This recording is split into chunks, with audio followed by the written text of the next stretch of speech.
It's the Infinite Podcast. Go tell your friends. It's the Infinite Podcast. My God, it never ends. It's the Infinite Podcast with Rob and Cork the Q.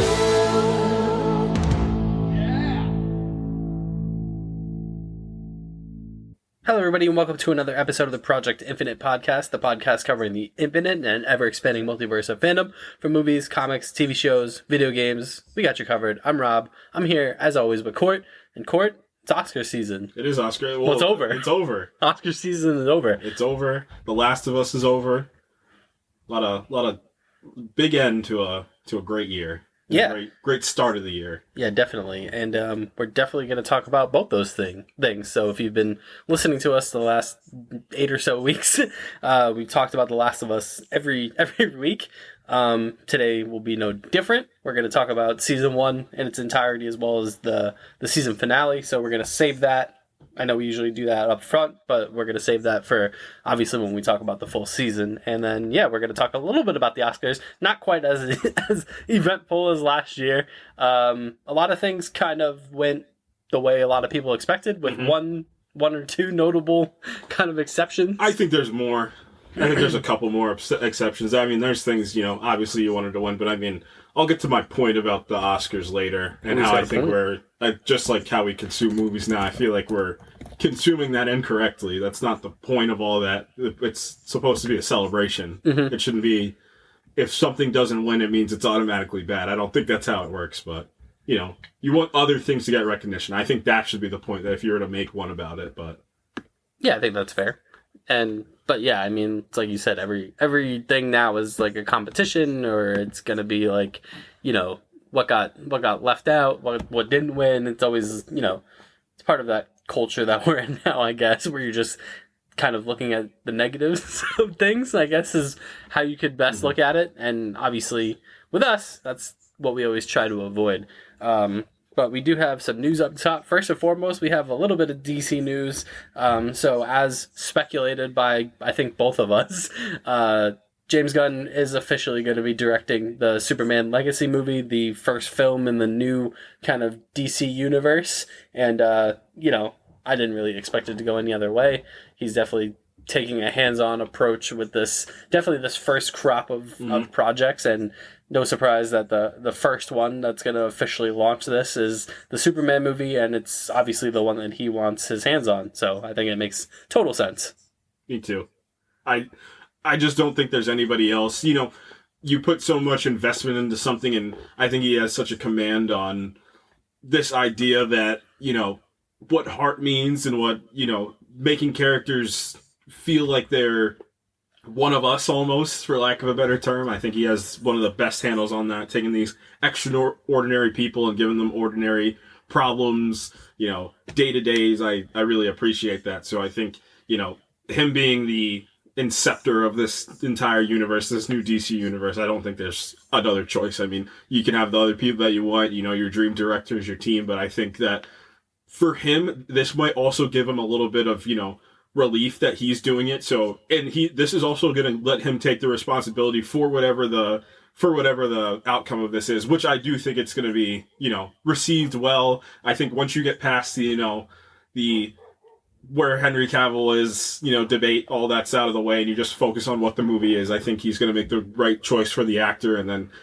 I think he wants to make sure this is something that grows for, I'm talking years, like 10 plus years. Yeah, I totally agree. That's a great point that you made, that, him doing this is not really a thing of like, it's not just he doesn't trust anybody else with it. It's not that. It's that he wants the responsibility. Like, he wants this new iteration of DC films to be made or broken by his hand, basically. Like, if he can't do it, who will be able to do it? You know what I mean? So I think it's just a great move for him to kind of really, in a way, kind of take a risk and put himself out there and be like, look, I'm putting the entirety of what I'm building on my own shoulders and making this movie. So we're definitely going to get the best, I think, that he has to offer, for sure. And the other bit of DC news that I kind of wanted to tie in here was Zack Snyder posted a very cryptic kind of thing on Twitter, and it was a message from Lord Darkseid, quote unquote, April 28th, 29th, and 30th. tune in. What is this? It's either he's making a comic that's following up on the DCEU, or maybe it's just an event that he's holding. That's what I don't think it's anything to go over the moon about or anything crazy that's gonna. I got my hopes up when J.J. Abrams did this to us with Spider-Man, and we thought he was making Spider-Man 4. I'm fully expectation lull now, so I'm not expecting this to be much of anything. There are so many. It's just when you think about like what it could be, just logistically, there would be so many hoops that he would have to jump through, or if he's somehow partnered with a network or a streaming service, to the hoops that they would have to jump through to negotiate with Warner Brothers and DC to give him whatever, like his own thing, whether it's to finish the show or finish the movies or do like an animated thing or something. Like there's so many things at play there that like they'd have to negotiate, that I agree with you. I don't think it's going to be like a big seismic event that I guess people think it might be. In terms of like, is this going to be the conclusion to the Snyderverse, or is he announcing something? I don't think it's that. I think I'm more in line with you. I think it might just be like a follow-up comic maybe that he's writing or something. But as far as like a continuation of the Snyderverse, I definitely don't think it's that, because I think DC and Warner Brothers is trying to bury that as much as they can. So yeah, but it's just, it's so crazy that like just this thing, this just won't die. Like it won't go away, even though like it's pretty clear that it should. We talked about Justice League here on the show, and it's fine for what it is. I enjoyed it. Yeah, it's fine. I think it's perfect. But I'm the Snyder stan out of us. I think it's perfectly serviceable. It's obviously leagues better than the movie that we got in theaters, and I think that's all it needed to be. And like we both said, we're glad that he was able to come back and finish that and kind of realize his vision for that movie. But past that, I don't think we need to see much more of it. We got some Frankenstein news. You didn't think we were putting this in there, but we are. But, well, there's one reason in particular we're putting in. So, Guillermo del Toro, fresh off his own. Another Oscar win for him. It's his third, I believe. His third Oscar. Yeah. Fresh off that Oscar win, has tabbed Oscar Isaac, Mia Goth, and the patron saint of this podcast, Andrew Garfield, for his Frankenstein movie. That could be very cool. Yeah, you know what this is good for Guillermo is, it's this fact that it's the talent that he put in this movie too. I think that might be my favorite thing, because, 2018 he did Shape of Water, and, he just came off an animated film. So I'm really glad that he's putting this talent in this movie. So that way, I think he's one of the most brilliant directors working. He's, you make your name for yourself. It's one thing to do that, but then it's one thing to add quality to that as well too. And that's something, he loves this idea of film. He had a really nice speech where he talked about animation is in its own genre. Animation is film itself. So I'm really glad he's adding, this type of personnel. Mia Goth is like the horror queen right now.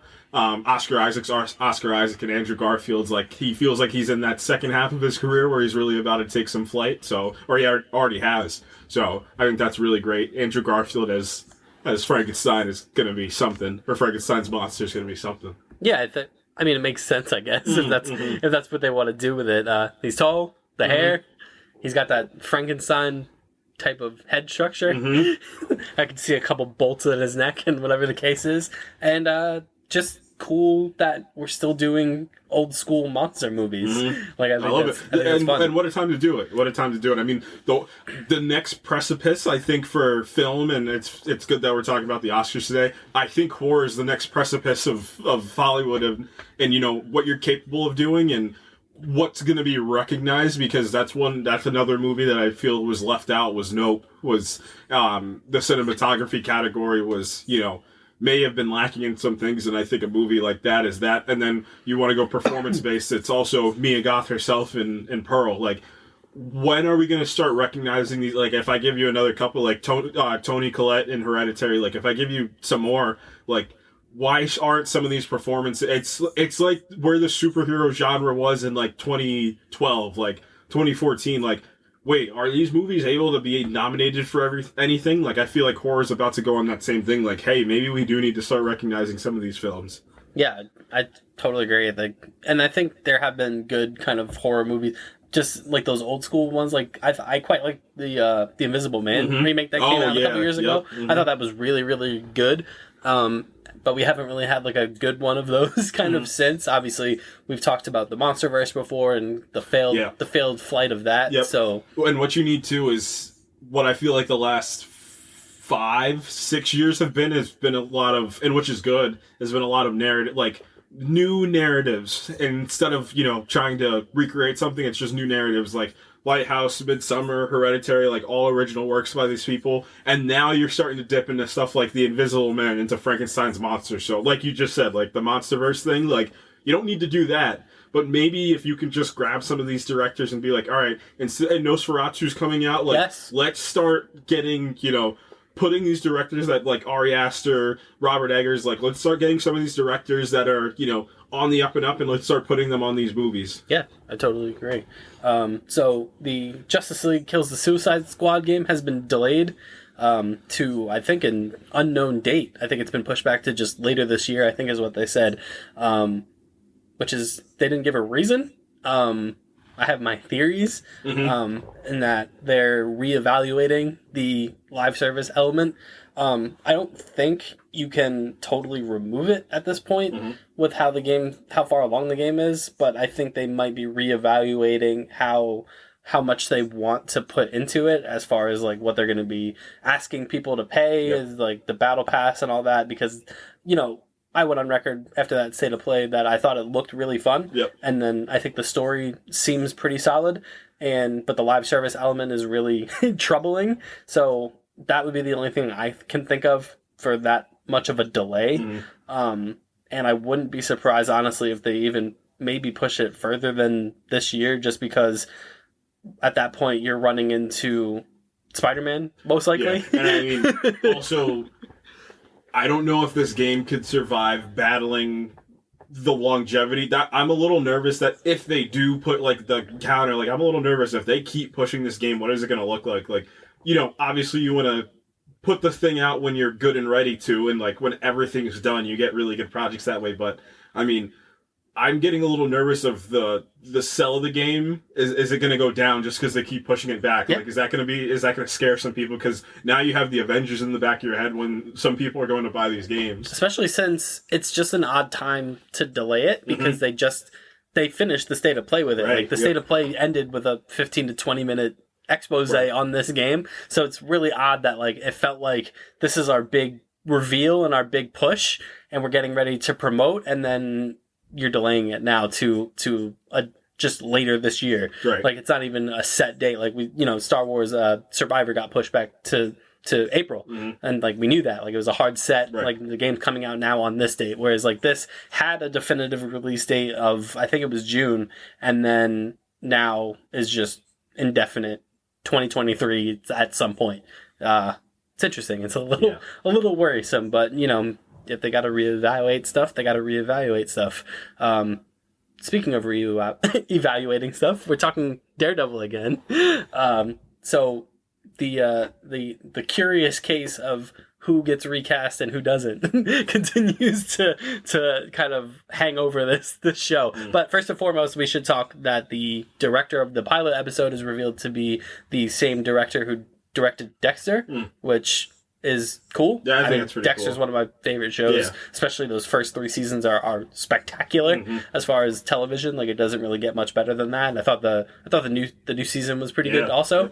So that's good. I think that's a positive. Definitely may speak to the tone also of the show. Yep, it feels like a conscious decision to get somebody that is Dexter not the blend of like. Is that not the middle of where the Netflix shows are and where the Disney Plus shows are? I feel like that's a happy medium. So, yeah, so I think that's a pretty solid choice. But the some other news is that Sandrine Holt from House of Cards, I believe she's in. I believe she's in Mr. Robot also. In House of the or Game of Thrones, right? And so she's been cast as Vanessa Fisk, obviously a character that we've seen before in the Netflix series. So another character that has been recast. I shouldn't even say another character. I believe this is the first character that's been recast. Straight up recast. As officially confirmed, because I think there had been Elektra rumors about someone potentially being Elektra, and that would be a recast. We talked about how Foggy and Karen at this point have not been cast at all, if they're going to appear at all. John Bernthal returning, Charlie Cox and Vincent D'Onofrio obviously coming back. So we're getting a weird mismatch of recasts, and you can read into that, or you can just say, hey, maybe the previous actor wasn't interested or wasn't available. You could always read into it that way. But it's just, it's interesting. Yeah, I maybe feel that about this. I just don't feel that about Karen and Foggy as much. I feel like it might be either, I doubt to say an in-universe thing of like, what if Kang's messing with like, relax. It's not that. I promise you it's not that. I just think they're making this effort to make it, all new, all different, almost like subtle changes to things that you already know. Again, like we talked about, what is this show? Is this show going to be the Netflix All-Stars of, we're going to bring back, all the guys, maybe not Danny Rand, but we're going to bring back everybody. But we don't really care about the main actors or the side characters from the Netflix show. Like, we want to, differentiate. So it is an interesting choice, though. I still am a little... I don't know what's going... I mean, I could counter my point about the whole in-universe changes the thing. That could be the point. Like, that could be the thing, too. But I just... adult brain me is telling me absolutely not, but, fantasy brain me is like, that would be kind of interesting. Would it be so difficult for somebody at Marvel, whether it's Kevin Feige, to just tell us what's going on with this show? Just to be like, hey, this is what's happening. Like, instead of being coy about it, because they've been pretty coy about it, about being like, well, it could be the same, or it's going to be, in the spirit of, just tell us. Just, you're not, what is the big secret you're withholding? Just tell us what the show is, and I think it would kind of tamper, or kind of, blunt kind of expectations if you were just either one way or the other. Either say, hey, this is a continuation, or just say, hey, this is a soft reboot. But they haven't gone out and said either, and I'm just confused as to why. You know what I mean? Just is it so wrong to just tell us what this thing is? Yeah. I just feel like they kind of get off on the theorizing, and that's why they don't want to. That's what's helping them out a lot right now, the theorizing part. Yeah, but that's helping them sell their product for almost, now. Yeah. Until this comes out and people are disappointed. But what did we just talk about, though? We just talked about, are you trying to sell your universe on that? What people can just or are we selling it on the actual properties of what make your universe? Exactly. And that's what I mean. Why I feel like they should just be transparent about it, because I don't think it's necessarily a big deal either way, but just tell us. Just tell us what it is. But they are telling us what something is. So this was, I thought, notable and very cool and very interesting. So the season 2 of What If will introduce a brand new superhero, a brand new Marvel superhero totally concocted and designed and built for the Marvel Cinematic Universe.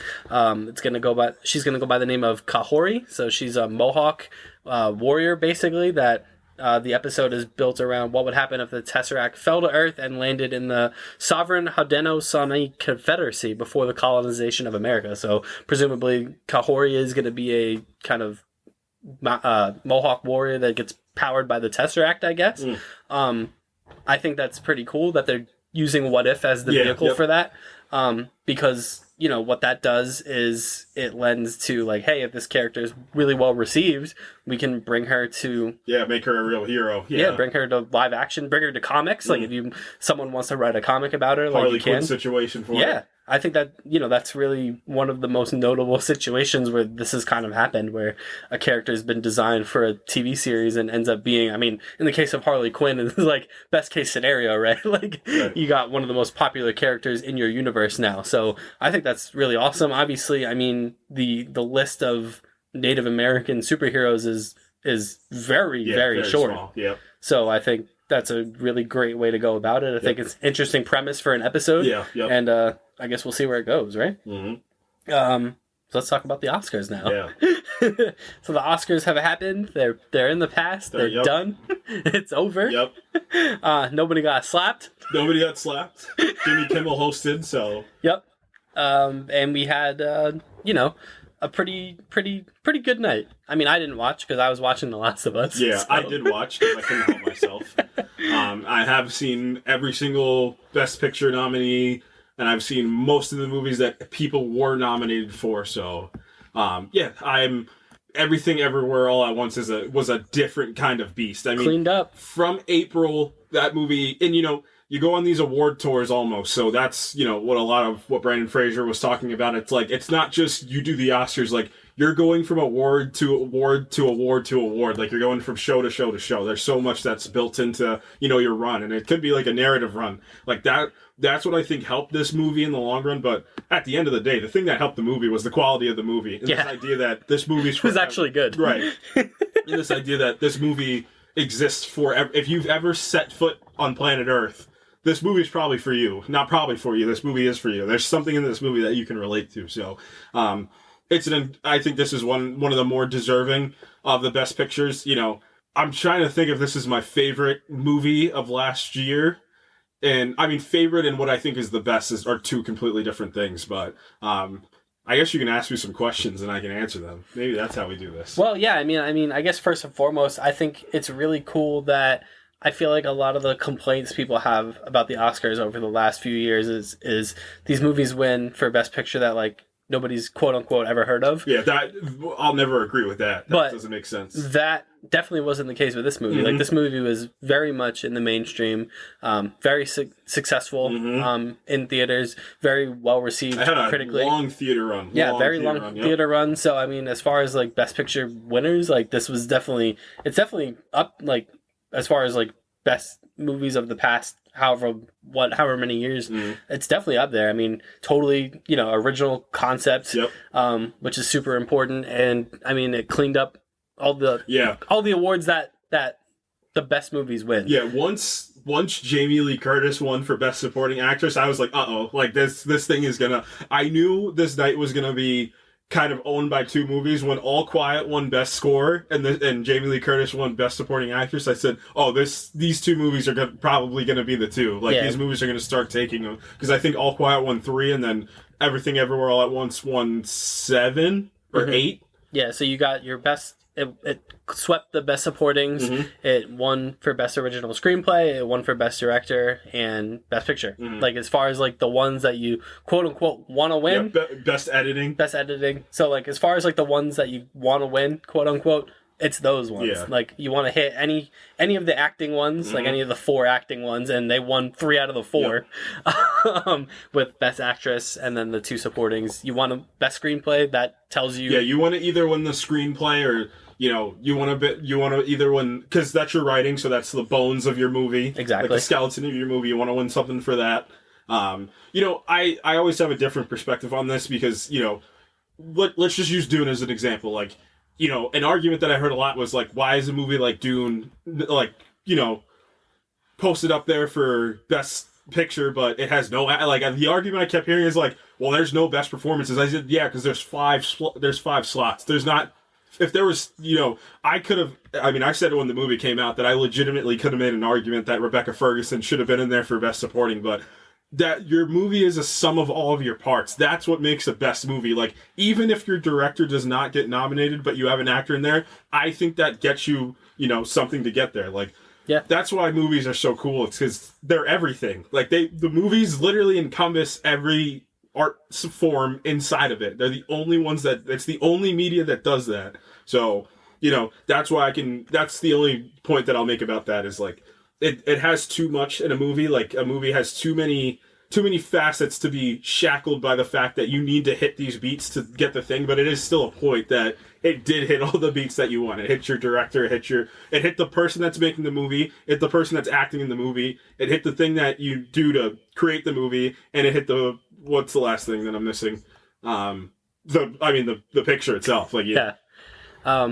But I think what I'm just going to do is I'm just going to blow through these categories and give you the winner, and then you can kind of commentate on your thoughts. So let's do it. Start bottom up. Best visual effects. I mean, this won't take long. Avatar: Way of the Water. I mean, yep. that's if Avatar was going to win for anything, it was going to be that. the Batman got nominated for this, Top Gun Maverick, Black Panther, All Quiet on the Western Front all got nominated, but I mean, we talked about it when we talked about the movie. The visual effects were second to none. Best film... All Quiet won this, and I knew... I had a feel, or Avatar won this. Sorry, but there was a little bit of me that I thought All Quiet was gonna take it. You know, it's funny that it's just some of the movies that aren't here is a little eye opening. Of like, you always ask yourself who's on the Oscar board. Well, definitely. I mean, I'll skip ahead a bit because that's a good kind of segue into the cinematography bit, because there was one pretty notable exception. And we even had, who was it that came out and said that the category is kind of null and void this year because the Batman wasn't nominated? I forget who said it. The greatest living cinematographer of all time said it. Yeah. If Roger Deakins is telling you this, you probably should put on some headphones and listen. Like, that's probably the person that I'd want to curate my category if there's anybody in the world. So so All Quiet on the Western Front. He also had a movie in there. Yeah. So, but yeah, he did, and All Quiet won. But again, you know, the Batman being a very notable exception. Nope's not on there. Nope is another film that I thought was, like, for sure if Nope was to get it, I thought Nope was going to get Best Original Screenplay and Cinematography. I thought the movies that I thought were going to be left out of here for sure were Tar and Elvis. Like, I didn't see a way for Tar to even... I didn't think about it. Like, I was like, why would Tar even be in here for anything? And then I was just like, holy crap. Didn't think about it for Elvis either, to be honest with you. Yeah, I mean, we kind of are similar in how we feel about Elvis. You know, the biopic age seems like... You know, I don't think the biopic age will ever end. And that's another argument about the Oscars. Like, they love biopics. Like, they absolutely love when an actor embodies somebody else. But I think it's equally... incredible when there's a new narrative, because you're building new lore essentially for people, and that's what you don't get characters like Travis Bickle, Lydia Tarr. Like, you don't get characters like this without somebody putting a pen to paper and saying, all right, I'm gonna incept a completely original idea. Yeah. But we're talking cinematography, so the Batman is, I think it's the best shot movie of the year. Like, I thought Greg Fraser for sure was good, because Greg Fraser won it last year, right? I thought Greg Fraser was just going to go back to back and get Dune, and then he was going to be like new, like just how Ludwig Göransson's kind of like, you know, getting the helm that Hans Zimmer was. I thought that Greg Fraser was going to do that for what Roger Deakins was doing for all these years, but yeah, it's just, I don't know, it's just super strange. I think that when you think about the awards that Batman did get nominated for, and those parts weren't necessarily the best parts of those movies. While they were incredible. It got nominated for makeup and hairstyling, and I'm like, I think the cinematography stood out a bit more. Yeah, I just think this movie looks... They know how to use the volume stages. We talked about that last week, actually, like...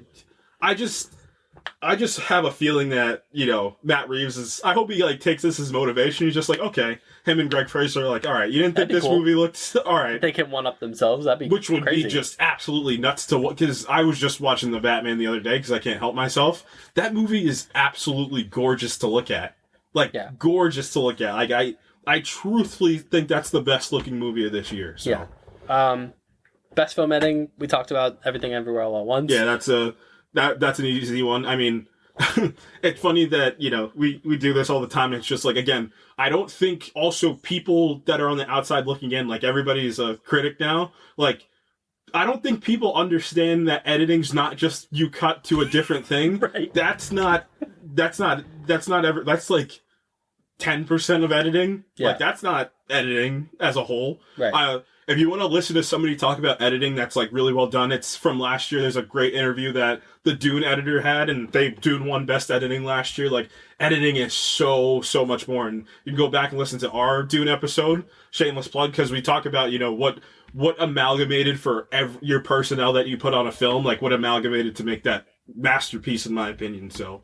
Yeah. But yeah, I'm overly joyed that Everything Everywhere All at Once. I mean, it deserved it. I just want to highlight what you have and what you make with what you have. It's like, we talked about these Marvel movies, like, for them having only that budget and only that time and a pandemic on top of that, and to release something that, like, they should be proud is an understatement for what they should feel about the way this movie's shot, edited, directed, acted. Like, they should be proud of themselves. Yeah.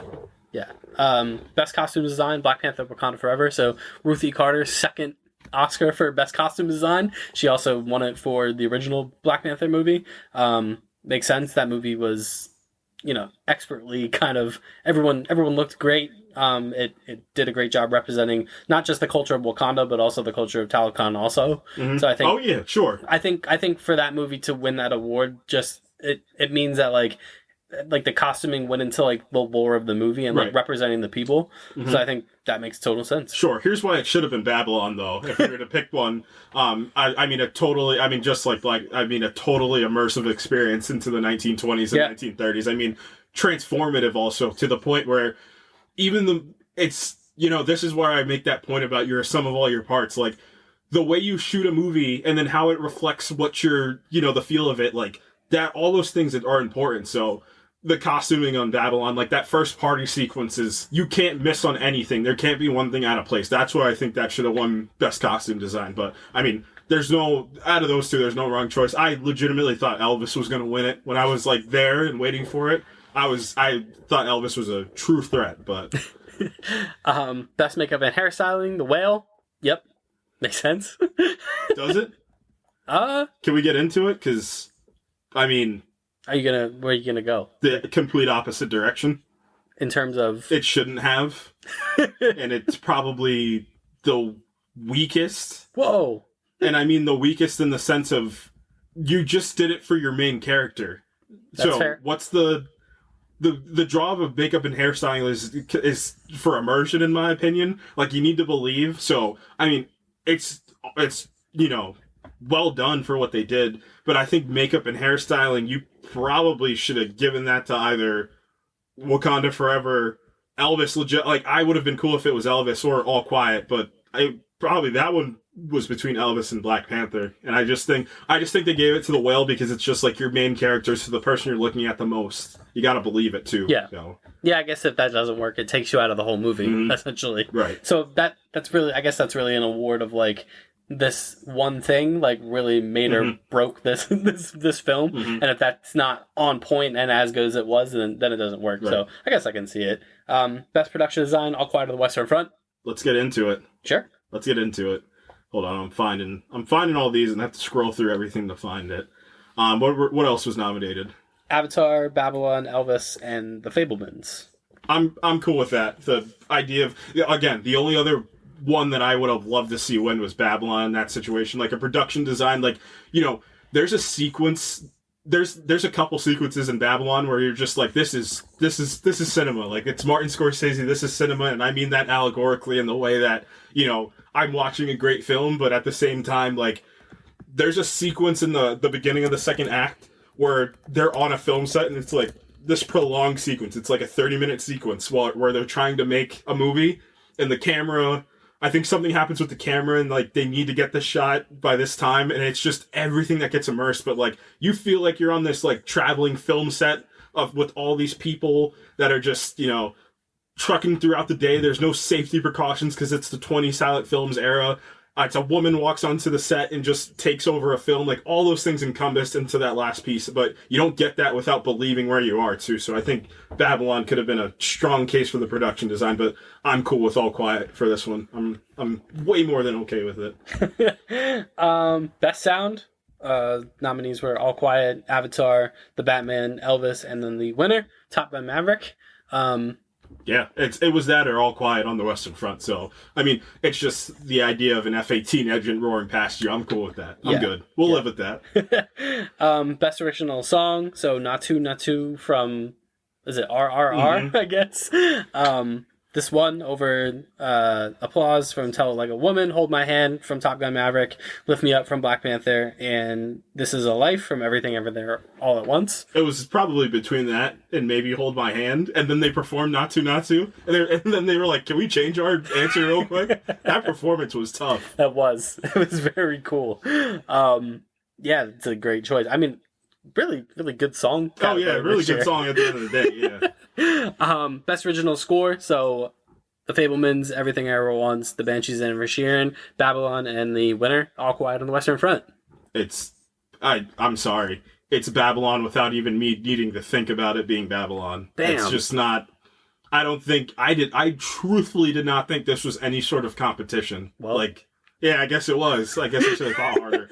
I don't know what Damien Chazelle did to anybody this year to get this movie so poorly received, but I at the bottom of my heart truly think that Babylon's going to turn into like a cult classic one day. It seems that way. A truthful cult classic, and I'll be number one in line to subscribe to that notion. But just the work Justin Hurwitz does. I mean, from Whiplash to, it's like, you're adapting not essentially, but you're adapting pieces of music essentially for Whiplash, but then you get into La La Land, one of the best scores ever, and then you get into First Man, one of my personal favorites, and then you turn to this. I just think that body of work, and then kind of the sound design you need to have, for music based and auditory. I just think Babylon fits. I mean, those party sequences in Babylon, and then just kind of the two main characters, their theme as well. It's incomparable. It's breathtaking to hear. So I think it was not a competition, and they made it more interesting than it had to be. Best animated feature film, we alluded to Guillermo del Toro's Pinocchio. Marcel the Shell with Shoes On. Honorable mention. I love that movie with every fiber of my being. Puss in Boots: The Last Wish. Apparently one of the best banger movies. Yeah. Apparently that movie goes nuts. The Sea Beast and Turning Red. But I mean, that's a solid category. Yeah. I think that's for anyone solid. who's seen Pinocchio, that movie is absolutely amazing. Mm-hmm. It's incredible. Mm-hmm. Especially in the same vein when we got the live action Pinocchio in the same year. Couldn't be more polar opposites from each other. For real. And man. But that's what it goes down to. Somebody that, not to say that the live action Pinocchio didn't care about the body of work. And the live action one was like the Disney one. Right. Like that's crazy. That just shows you when you give somebody something and they put a little TLC into it, the product that you get back from it. Absolutely. Yep, totally agreed. Best adapted screenplay, Women Talking, took the win there based on the novel by Miriam Toews. All Quiet on the Western Front, obviously. Glass Onion got in here. Top Gun Maverick and Living. So he's got his thumb up. I did the Gladiator thumbs up from Joaquin Phoenix. Correct. It is Women Talking is the best adapted screenplay. I watched that movie the day before the Oscars and absolutely was floored. And I'm going to talk more about that when we get into the best supporting actress category and the best actress category. Well, we're getting there. Best original screenplay, Everything Everywhere All at Once. Correct. I don't know how you get. So correct, but also what do you talk about when you talk screenplay? Because I think there's three buckets you can throw it in. You can throw it into dialogue, like the actual what the people are saying. You can throw it into the moments, so you're building the structure of the screenplay. Yep. And then you can throw it into kind of, so it's the acting, it's the actual structure, and then you can kind of do, I guess, the beats, like do the beats hit when they need to hit. So I mean, if we talk that, if I can get into the acting portion and give it a little love, I think it's Banshees of Inisherin. I would have been actually joyed by. I think it's one of the best written films, period. I don't know if it's been because I watched the Before trilogy in the last couple months, but I've been a huge fan of dialogue, and also I was watching a lot of Tarantino's work, so the idea of like dialogue that feels real, and it has this kind of drive behind it too, because what that does is that turns normal situations, that personifies them a little bit. So I was kind of pulling for Banshees a little bit. So but I mean, they didn't choose wrong. That's it's, I mean, Everything Everywhere at Once, as far as like from a writing perspective, is one of the most ambitious films that you can conceive. It's ambitious, and it's like the idea of like what we want to do. It's like that's a dream. Like to think about that somebody just sat down at put their that computer. together. Like it's Barry crazy. Jenkins has like a great quote about it. He's just like, the biggest thing that'll ever humble you is sitting in front of a blank screen and not having any source material to go on. Like, you need to come up with an idea and just go to work. And they had this idea about everything. Like this idea of like, there's so many themes in everything everywhere. It's a movie that in theory shouldn't work. In theory it should, but again, that goes down to the Guillermo del Toro point. Like, what's the sell? What's the personnel? Like, is this just going to be a studio movie where we're going to try this because multiverse is popular, or is this a personal movie? And I mean, he said it like Jimmy Kimmel talks about it, and I mean, obviously Minari does this, Moonlight does this for Barry Jenkins, like The Fabelmans specifically this year does it for like the best movies are always personal in some way, shape, or form. Yeah, it's one of those things that, you know, no one else could have done what they did with this movie. Like, no one else could have conceived it, written it, directed it. Like, it's just that simple. You know, and sometimes you come across those kind of movies. So, yeah, we can talk about the acting stuff. No, so the best supporting actor and actress, obviously swept by Everything Everywhere All at Once. So best supporting actor, I think, is probably the less controversial one. Oh, yeah. So Ki Kwan just...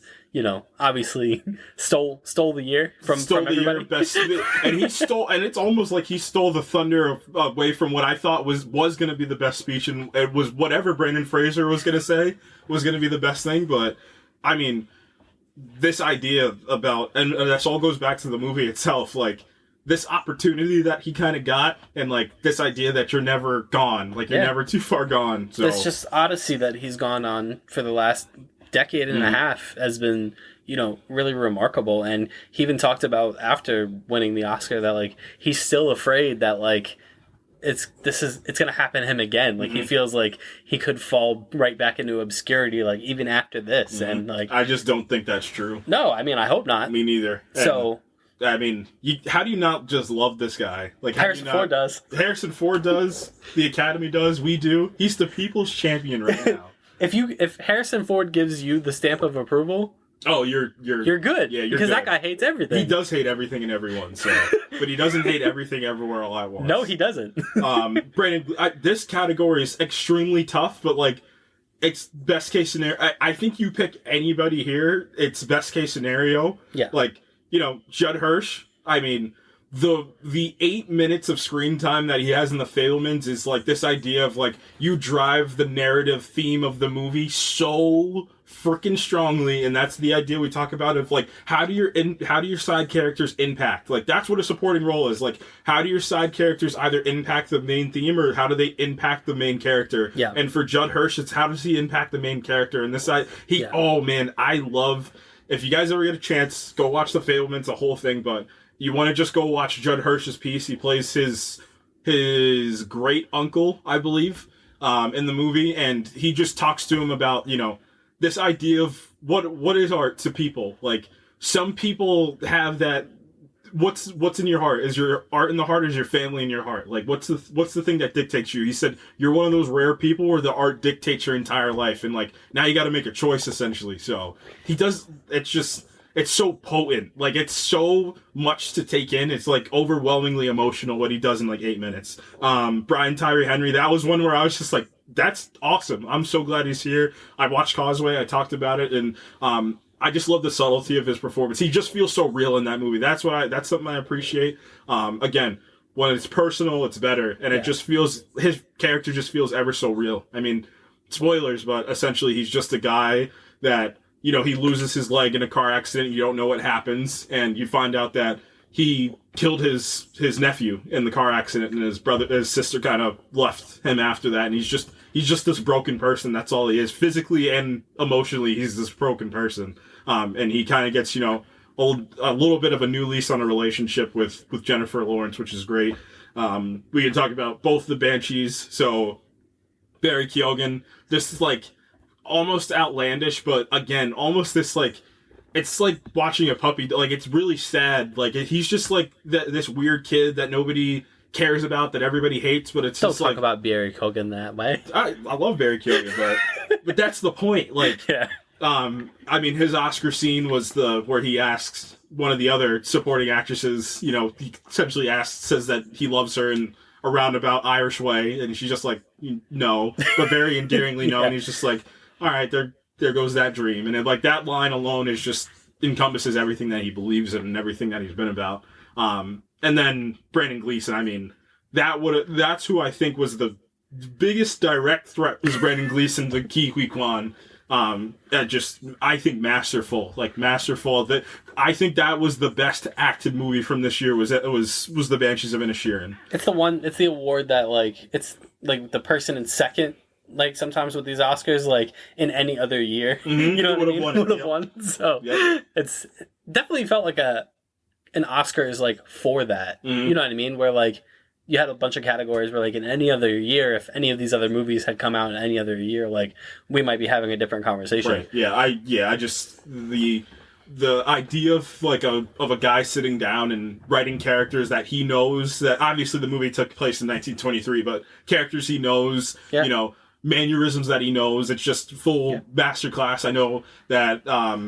Why can't I remember the director of Banshee's name? Why can't I remember Martin McDonagh's name? That he spent a lot of time on theater. He said he still does. He always says he still doesn't know how to actually direct a movie. He doesn't know all that technical crap or cameras, but he knows how to direct actors, and that's the thing that it's going to help you out in the long run, because that actor-director relationship is incredible. Best supporting actress. I guess this is the one. I guess this is the one. This is the one. So we had Stephanie Sue from Everything Everywhere All at Once, Kerry Condon from Banshees of Inisherin, Hong Chow from The Whale, Angela Bassett from Black Panther: Wakanda Forever, and the winner of the award, Jamie Lee Curtis in Everything Everywhere at Once. And this was the one where everyone just went like they did the the Kermit like looking behind him meme. I know that who I think it is. Man. Bit of a surprise. Yeah. But also not a surprise. Right. If you know Well, that's the the Oscars. thing. That's the thing. Is I think again, this is where I don't want to use the word political side of it, but like the person behind the curtain narrative type of thing, like EAO started getting hot. Like once it hit the BAFTAs, it started. I think it was the Screen Actors Guild, and then like it was like the 4 weeks before, because people started getting nervous that this movie wasn't going to win anything going into the Oscars. And I guarantee you, all those awards influence the Oscar voters. Like, I promise you, that's how it works. Like, that's why it's like a whole narrative run. Yeah. So I genuinely think that the juice from this movie got Jamie Lee Curtis over the hump. So I got a couple of things. A, I apologize, but she didn't even have the best supporting role in the movie. It's easily Stephanie Sue. Like, I don't even think it's debatable. It's just, again, she plays this, you're playing like this all-powerful god, essentially, but she's just a broken girl or a broken woman with mommy issues. Like, that's all and she's contemplating her existence. Like, I think that's much more powerful than, like, the general, honestly, like the general character at some points, and like, just the person that pops up here and there in the universe. Like, she's cool, she's dope, she's good, but I don't think that's best supporting actress good. Yeah, this felt equal parts what you were talking about, equal parts the just behind the scenes stuff, and equal parts like kind of a legacy award. Right, exactly. Which happens. It happens. I genuinely think that's what it was. It's just like, I mean, Jamie Lee, you want to talk about horror women? Like, Jamie Lee, like, we were talking last week when it was International Women's Day about, some of our favorite characters. Like, I know you talked a little bit about, Laura Croft, like, you can do Uma Thurman from Kill Bill, Linda Hamilton from The Terminator. If you talk horror... Yeah, Laurie Strode. Jamie Lee Curtis. Yeah. Like, she's one of the, like, Mount Rushmores in the women of horror, so... Yeah, she's the greatest final girl in the history of horror. Like, Right. But, so, again, I don't know how you watch women talking and not one of the women in that movie get nominated for anything on the acting front. I personally think that's silly. Mm-hmm. I think my personal, it might have been Claire Foy. It was either Claire Foy or Jessie Buckley from, I really love Jessie Buckley's work in anything that even Men, even though nobody likes Men, I think she's great in anything that she does. And Claire Foy had such this like passion and rage and energy behind her performance that I thought that was incredible. Like I thought that for sure was gonna get her a best supported. Like, retroactively in my head, I was just like, there's no way that none of them are here, but but Jamie Lee Curtis is here, like, and wins. And even Hong Chow in The Whale, like, she plays almost this like this like sister type of like protectivity over Brendan Fraser, but again, she's just broken. Like there's just this piece of her that's just broken, and you later find out in the film that Brendan Fraser's character was in love with her brother, and that was the thing, and he ended up taking his own life, and that's how they have their relationship with each other, why they're friends, and why she's like taking care of him through all of this too, but because she sees how good of his heart is. But she has an incredible monologue in that movie as well. It's like you look at the things that build you up to this best actor, best supporting actor. Like there's usually a monologue that you give. There's usually like a direct impact. Like out of all the 20, so the 20 from the lead actor. Oh, I got another one for the lead actress, but out of all the 20 spots, she's probably the second least deserving out of all of that. Yeah, I mean, when you talk everything that you just said about what makes a great supporting character, Angela Bassett embodied that. And then Carrie Condon in Banshees. In my opinion, I think I personally would have loved if it was Carrie Condon. I would have been, and then obviously Angela Bassett, you're overly joyed with, but I don't see a universe where, I guess there was one universe where that was a possibility. I just think you made the best point. I think this was a legacy win. Yeah. I think she's been in this industry for 40 years. Got to get her that Oscar. Yeah, it happens. And then we have the two main acting categories, actress and actor. So best actress, Ana Armas. We've litigated that. Yeah. Again, I don't know how you watch women talking and you're just like, I don't know. Yeah. Don't know. Yeah, we litigated the Ana Armas thing for Blonde. Cate Blanchett and Tar, which I think was a lot of people's kind of... Including mine. Yep. And then Andrea Riseborough from To Leslie and Michelle Williams from The Fabelmans, and the category obviously won by Michelle Yeoh for Everything Everywhere All at Once. Should I rank this one? You can try. It's Cate Blanchett. Oh, I'll do it in reverse order. It's Ana Armas. Yeah. It's Andrea Riseborough. Mm-hmm. You ready? Mm-hmm. It's Michelle Yeoh. Whoa! It's Michelle Williams, and then it's Cate Blanchett. But I'm overly joyed that Michelle Yeoh won because of... Like, then you got to ask yourself, what is an actor? You go even deeper. Like, what is an actual actor? Like, there's physicality that comes with it. Like, how are you physically embodying your role? That's probably what gave, Michelle Yeoh a lot of help. How do you directly impact your movie, too? As the main actor, you have to, everything kind of runs through you. So this idea that she's just this... She's everybody. That's it. That's the point. She's every person that's ever existed. As well, as we talk about the awards that this movie won, I mean, it's the ambition. Like, it is the ambition. It's the ambition of all the actors in there. Yeah. It's everything that gets encompassed in there too. Yeah. So, I mean, you're over the moon that Michelle Yeoh wins. Yeah. The only thing that, gets me a little bit, again, is women talking, just people, just blinders to that movie. It's also that Michelle Williams doesn't get any love around this. So I watched The Fabelmans the day of the Oscars. I made sure that was the one where I was just like, I don't know why. I knew this movie was going to affect me personally very deeply. So I was like, let me wait. I literally watched it up until 7:59, and then the Oscars started at 8 o'clock. It's one of the best performances of the year, and it's nothing new for Michelle Williams. She is incredible in every single role she steps into. She brings grace and grandeur, like the two things you probably want out of a leading actress. Yeah. She plays his mother impeccably. She plays somebody that you feel sympathy for, even though all of her actions aren't, just essentially, especially for a woman that has a family. And that's again, it's perspective based. Like, are you a person or are you a part of something when you're a mother? And this year was owned by the moms. This year had a lot of mom energy. But really did.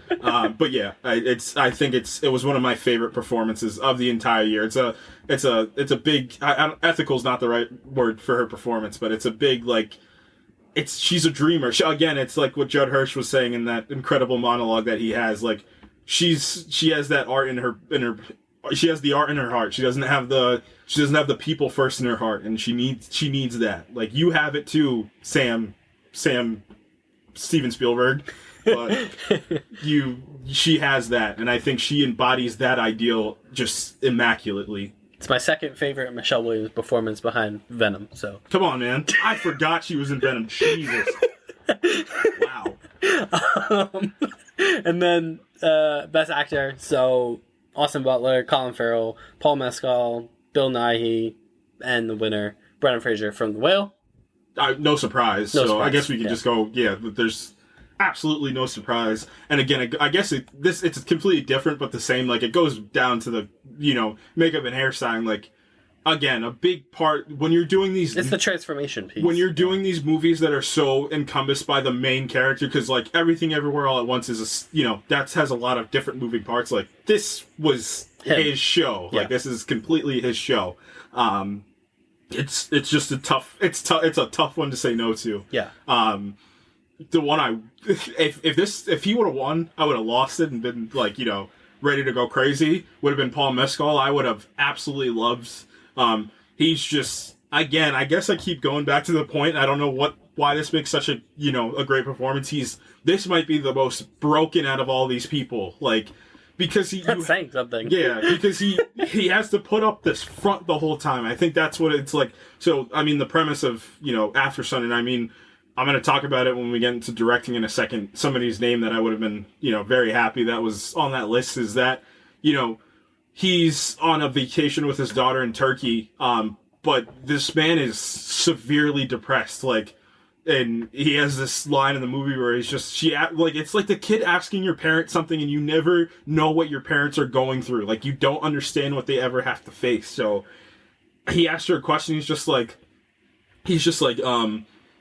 40, like, I'm surprised, like, I don't know what I'd be at 40. All right, he's just by himself and he's talking to a guy that's getting him some gear so he can go diving. He's just like, I'm surprised they even made it to 30. Like, this man is just unbelievably broken, but he plays it with this smile like the whole time, and it's just the chemistry that they have between each other. Maybe I'm in love with father and daughter stories right now. But yeah, I just think Paul, like, the same way that we're looking at Jonathan Majors, I genuinely think that Paul Mescal can be on that same caliber. Yeah. Best director, so Ruben Östlund, Triangle of Sadness, Todd Field for Tar, Steven Spielberg, the GOAT for The Fabelmans, Martin McDonagh, you talked about earlier, but Daniel Kwan and Daniel Scheinert for Everything Everywhere All at Once took the crown. Yeah, I'm cool, like, great. Just imagine being those two guys and, like, you beat Steven Spielberg. I was thinking the same exact thing, is that you beat, like, you're looking. Like, I know we talk about, like, the Oscars not being like a competition, but, like, imagine, like, being you're those on two guys. You're on a stage and, like, you're looking to your right, and one of the Mount Rushmore filmmakers is there with a movie there, and somehow your movie, and he made a movie about a kid that wanted to make movies about the guy's life. Yeah, and you beat this guy. You essentially beat Steven Spielberg. That's like beating a final boss in a video game. Yeah, and he put out, like, a movie that was ostensibly about himself. And, like, about movies? Yeah, and you beat him, like, that's so cool, man. It's so cool. I have a feeling they won. I think Kwan or Scheinert was saying it a little bit. He was just like, Steven Spielberg's here. I think he's like, did I just beat Steven Spielberg out for the award of the thing that, like, it's like they can literally call this like the Steven Spielberg directing award. Yeah, it's like you talk about, like, being the final boss. It's like when you beat LeBron in the finals. Mm-hmm. Like, it's like, it's one of those things. Mm-hmm. Like, you beat the Patriots in the Super Bowl. Yeah. Like, that's essentially what they did, and that's just so awesome. I think it's incredibly awesome. I mean, this category, it's a tough category. I mean, Todd Field essentially comes out of retirement to put up Tar. One of those character studies that I think will be talked about for a while. I mean, you can add Lydia Tar onto the quote unquote Sigma list of characters. But yeah, that's another.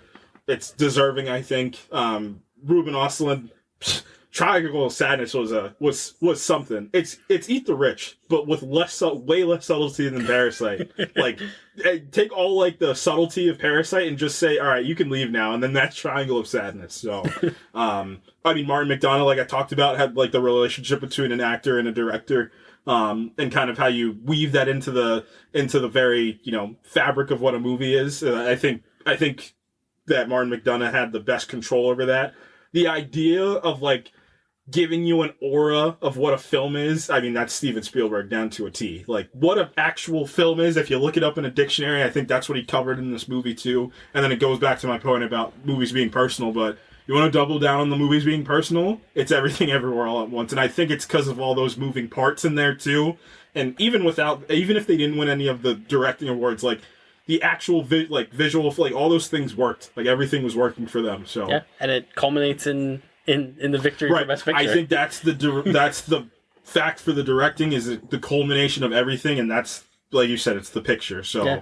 And that was the eventual winner. All Quiet on the Western Front, Avatar, Banshees, all these films that we talked about. What do you mean Elvis didn't win Best Picture?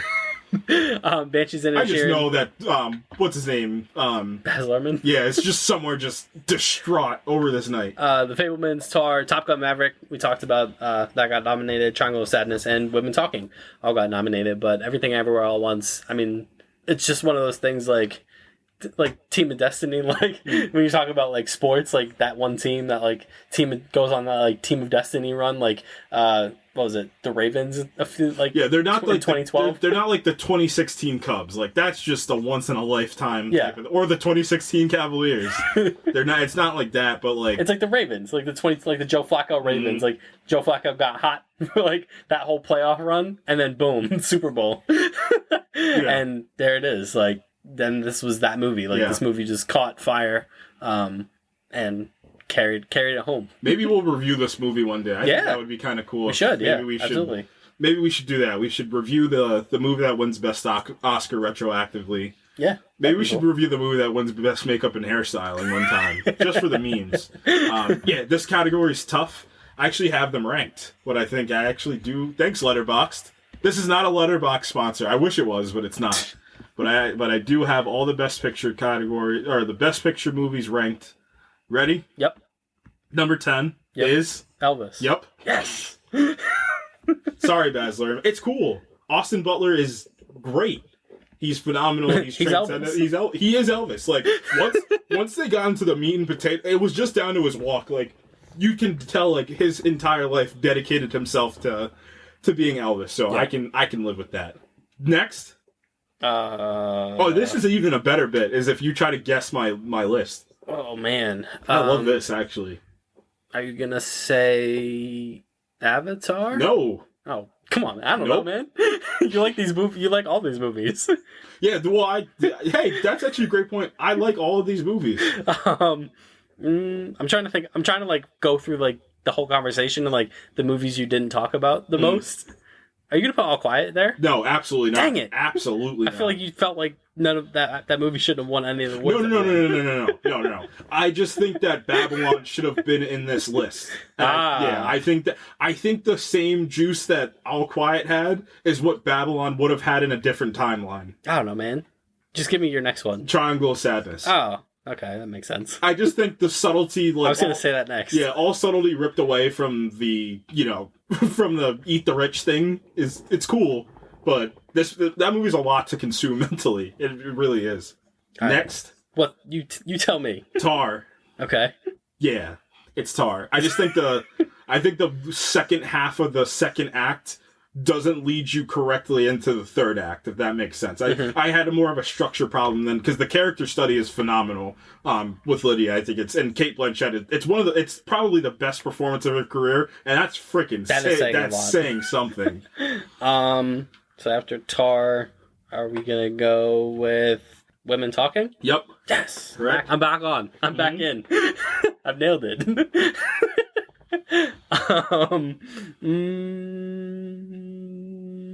Top Gun? Nope. Dang it. Now All Quiet on the Western Front? Nope. Dang it. You said it already. I did? Yep. Avatar? Yep. Oh, okay. Yeah. I don't want to launch into I mean, you guys know how we feel about, like, I think this movie is legitimately one of the best movies of this year. It's just because you gotta feel something when you watch a movie. You can quote Martin Scorsese on this, like, he always tells, like, students of his, like, do not watch a movie to review the movie. The first time you watch a movie should be completely reactionary. That's the only way you should watch, like, the first time you watch a movie. Shouldn't be looking for, how does this emotionally make you feel the first time you watch it? Yep. Next. I don't even know what's left. You have 5: All Quiet, Everything, Fablemans, Banshees, Top Gun. Top Gun after Avatar? Wow, this guy's got Top Gun really high. All Quiet Now? Yep. Okay. Yep. Broke me. Oh, this movie did. I mean, if you've ever read the book. Yeah. Or watch the other movie. It's horrifying. Or watch the movie that already won Best Picture. It's one of the best kind of depictions of just the horrors of war. And it's not even that. It kind of takes what 1917 does and doubles down on the fact that you're sending children to die. That, you know. That first, it's the opening war sequence where the kid's begging himself, like he's begging, like, I need to go home. It's just like, you're 1,000 miles, like, you're not close to home. If you never read the book is haunting. Oh, yeah. So, the movie is equally haunting. So we got 4 left? Mm-hmm. So, top four. Banshees of Inisherin? Mm-mm. Top Gun? Yep. There we go. It's great. It's one of the most movies that if we want to get into, like, the ethics of, again, what makes a movie, like, Top Gun hits all the beats of what makes a movie a movie. It's so good. We've litigated that movie a bunch. So now we're the final 3, right? Top 3. Did you swerve the folks here and do Everything Everywhere All at Once? Nope. Okay. Banshees of Inisherin? Correct. Yeah. Correct. Yeah. The best, like I said, it's the best acted movie of the year. All right. Did you? I know you like the Fablemans. I know you do. You have a Fablemans bias. It's so tough, and I was trying to think about that for myself before I watched. I was like, I can't do it. Like, you have a Fablemans bias. Did you put Fablemans 1? No. Okay. I wanted to show. It took everything in my heart not to put that movie number 1. But you know what? I can pull it on. I can do whatever I want. It is your list. Number 2 is Everything Everywhere All at Once. Number 1 is The Fablemans. There you go. He's done it. I adore this movie. Take that, Michelle Yeoh. Yeah. Actually, don't, because she could kill me. So, and she knows she's friends with Jet Li. And Jack. I can't do this. I'll get killed. She knows Simu Liu. Like, she knows all these people that know martial. I can't handle this. Yeah. I mean, maybe that's another movie review one. Maybe we should do an episode of movies that are, like, based off making movies. So, Babylon, that, Boogie Nights. That was a joke. But yeah, so I mean, we talked about everything. I think hopefully we'll review that movie maybe soon. I would like to, yeah. But the Fablemans, it's Steven Spielberg at his best and at his most vulnerable too. I think that's also an important word to use, is the vulnerability that he allows himself to tell this story about, something that, nobody would be proud of, including himself. I don't think it's nothing to be proud of. Yeah. The fact that there was, cheating going on, but how human of somebody. Yeah. And, this idea of what makes an artist an artist. Like, is it the traumas that you face? Is it the situation that you have? Like, is it just is it just something that you just have? Like, is it something that you're just born with that it's going to make you different? So all those things amalgamated, the performances in there. I mean, obviously the direction in there. John Williams' score, which doesn't come into the movie for about like 45 minutes, but when it comes in, you're like, oh, they're back. They're back, baby. Like, it's like a Chris Nolan, Hans Zimmer-esque. Like, I mean, they are the Chris Nolan and Hans Zimmer of the they really are of the past. So I love this movie so much. David Lynch is in this movie, and he plays I forget if it's Tom Ford, whatever the director's name is. But he gives him the horizon. Tell me where the horizon is, and he's just like, it's on the bottom. Correct. If the horizon's on the top, it's good. If the horizon's on the bottom, it's good. Second best horizon monologue in movies, next to Sam Jackson, the Avengers. Oh yeah. Is the sun up? Then put it on the left. Maybe Sam Jackson should have got nominated for Best Supporting Actor in 2012. And that's the Oscars 2023 edition. So shout out Everything Everywhere All at Once. Just amazing. And at the end of the day, my favorite parts of the Oscars is when they just put on the bits of past performances, and like that's my favorite part, or like quick cuts or edits of the movies that are being nominated. Like that's my favorite part, or the the sound editing guy that's in this closet on the set that's just mixing the movie, like giving his speech about how he had to sacrifice to get where he was. Like those are my favorite bits of this thing. That's the truthfully important thing, is that at the end of the day, none of this freaking matters. The only thing that matters is that they made a movie. And beating Steven Spielberg. Once you do, and to James Cameron. Yeah. And Baz Luhrmann. James Cameron didn't even get nominated. And Tom Cruise. You beat Tom Cruise. You beat War. Yep. You beat War. Yep. You beat Cate Blanchett. Yep. You beat Elvis. You beat Elvis. You beat Elvis. You beat the rich. Yep. You beat the rich. Woman Talking maybe should have been the number one. I'm not going to say anything anymore. You beat the Irish. Yes. Beat the Irish. Oh, man. All right. Let's talk about The Last of Us. Because... Boy. Yeah. Boy, oh boy. I've been waiting, baby. Waiting. We were waiting... We couldn't be waiting more so because... And you know this because... We've never done this with the show before. We usually wait for the whole thing to end, and then we do the whole season. But then episode 1 happened, and we're like, we got to do an episode. Yeah. Then episode 2 happened, and we're like, crap, we got to do an episode. Then episode 3 happened, we were like, actually, we're just going to do this. Because I think episode 2, we talked about something else and that.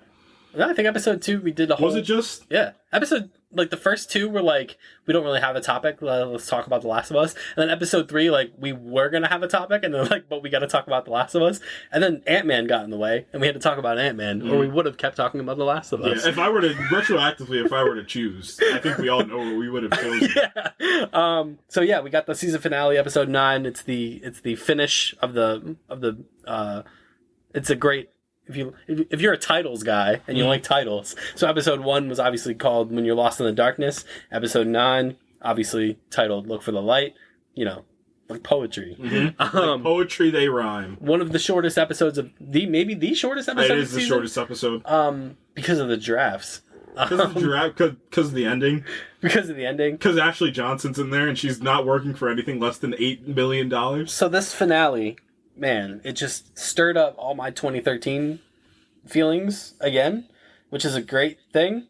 We get Ellie's birth, so we get like the birth of the savior of humanity trope, which obviously gets spinned on its head at the end. So Ashley Johnson obviously playing Ellie's mom Anna, and that voice, dude, the voice sent me just spiraling. I couldn't help myself. Like I was transported. Like one of my favorite things about watching stuff is like when you're not conscious anymore. And you're like, I don't know what it did. Like when she just talked, I was like, because she didn't change her voice. Because Ellie, her voice. Ellie is her voice. Yep. And I was like, I couldn't.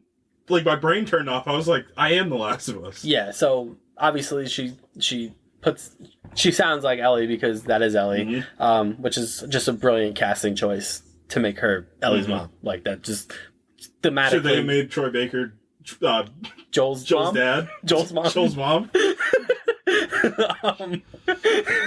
sure you eat up before you go to school, kiddo. She's great. And it's it's the second most uncomfortable childbirthing sequence I watched this year. Oh, God. I don't want to talk about the other one. And I'll know. So, for context, I watched House of the Dragon in a day. Like, I watched the whole thing, and you know that I watched it in a day because it was that famous Sunday. Yeah. And then I texted you, and I was like, that's tough. House of the Dragon gave us 2 horrifying birth sequences. The first one was like, this is crazy. The second one was just like a middle finger. So this one's a little more tame. It's more or less she gets chased into a house by another rather ambitious infected who chased her all the way through the woods into just a house. Find something else. Yeah, dude, man, get out of here. That first infected from episode 1 was on. We'll talk about him. Well, he tried to have a great rookie performance. That was like a. We'll talk about him. That was like the NBA being made, and you're like, I'm putting up 50 in my first NBA game. Yeah, she gets attacked by this infected. She kills it, but dang, she's been bit, and simultaneously has given birth to this baby. just goes full feral mode, cuts the umbilical cord herself with a switchblade, which is the most hardcore thing probably ever, next to actually giving birth, because giving birth is the most hardcore thing that you can do. The Fireflies show up, Marlene's there, and she's like, oh, you gave birth, that's great. And she's like, it's not great, I got bit. And she's like, all right, well, I guess I gotta kill you both. And then she's like, no, I cut the umbilical cord before. Well, Marlene doesn't want to do it. She does not want to kill, because we find out that they're best friends. They're childhood friends. Much like Riley and Ellie, they were childhood best friends. So Anna asks Marlene to kill her and take Ellie back to the QZ. Marlene doesn't want to do it, and then she does it. Yeah. I think, this can launch into a deeper theme of, that motherly instinct. Like, it doesn't matter once, or that parental instinct. Like, once it hits it's like it overtakes you. Like, you see this defenseless baby that can't do anything. Like, Marlene's like, all right, automatic shift. Like, I'm killing the thing that's a direct threat, which unfortunately just so happened to be the baby's mother. So and then we get who's baby, or who's the baby? It's Ellie. It's Ellie. You tell him, Ellie. Yeah, we get the flash forward. Joel's in a great mood. Joel's in a great mood. Yeah, he's feeling good. He's dadding around. Why is he smiling? You're making me uncomfortable, Joel. You're the grumpy one. Yeah, knock it off. Yeah. Meanwhile, while he's smiling, the PTSD is just hitting. Yeah, she's traumatized. She's traumatized, rightfully so. Yep, she had a really tough go of it with David. Yeah. And Joel's trying to be like, look, I got Boggle. You like words? I got Chef Boy RT. They should have just immediately played the clip from Pulp Fiction after any time he said that. Man, that's that gourmet stuff, Jimmy. He's like, you like words? That's like a Gordon Ramsay meal in the apocalypse is finding Chef Boy RT. And he's just like, he's yucking it up. He's loving being a dad. Yep. Again, finally. Yeah, full dad mode. Dad jokes. Yep.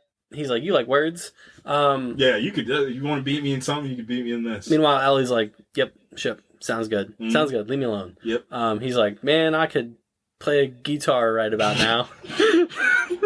He's like, maybe I'll teach you when we get back. Yeah. This, that, and other thing. I actually like this because, like, Joel is, like, trying to get past this idea. Like, it feels like part of me thinks that he knows he might not ever see Ellie again. So he's compensating by doing and saying all these things and being like, after we're done, this, that, and other thing. But like, it's pretty apparent, or it should have been apparent from like the very beginning. Like, this was a one-way trip for at least for Ellie, and Joel hasn't really reconciled that yet, and that plays into the end bit.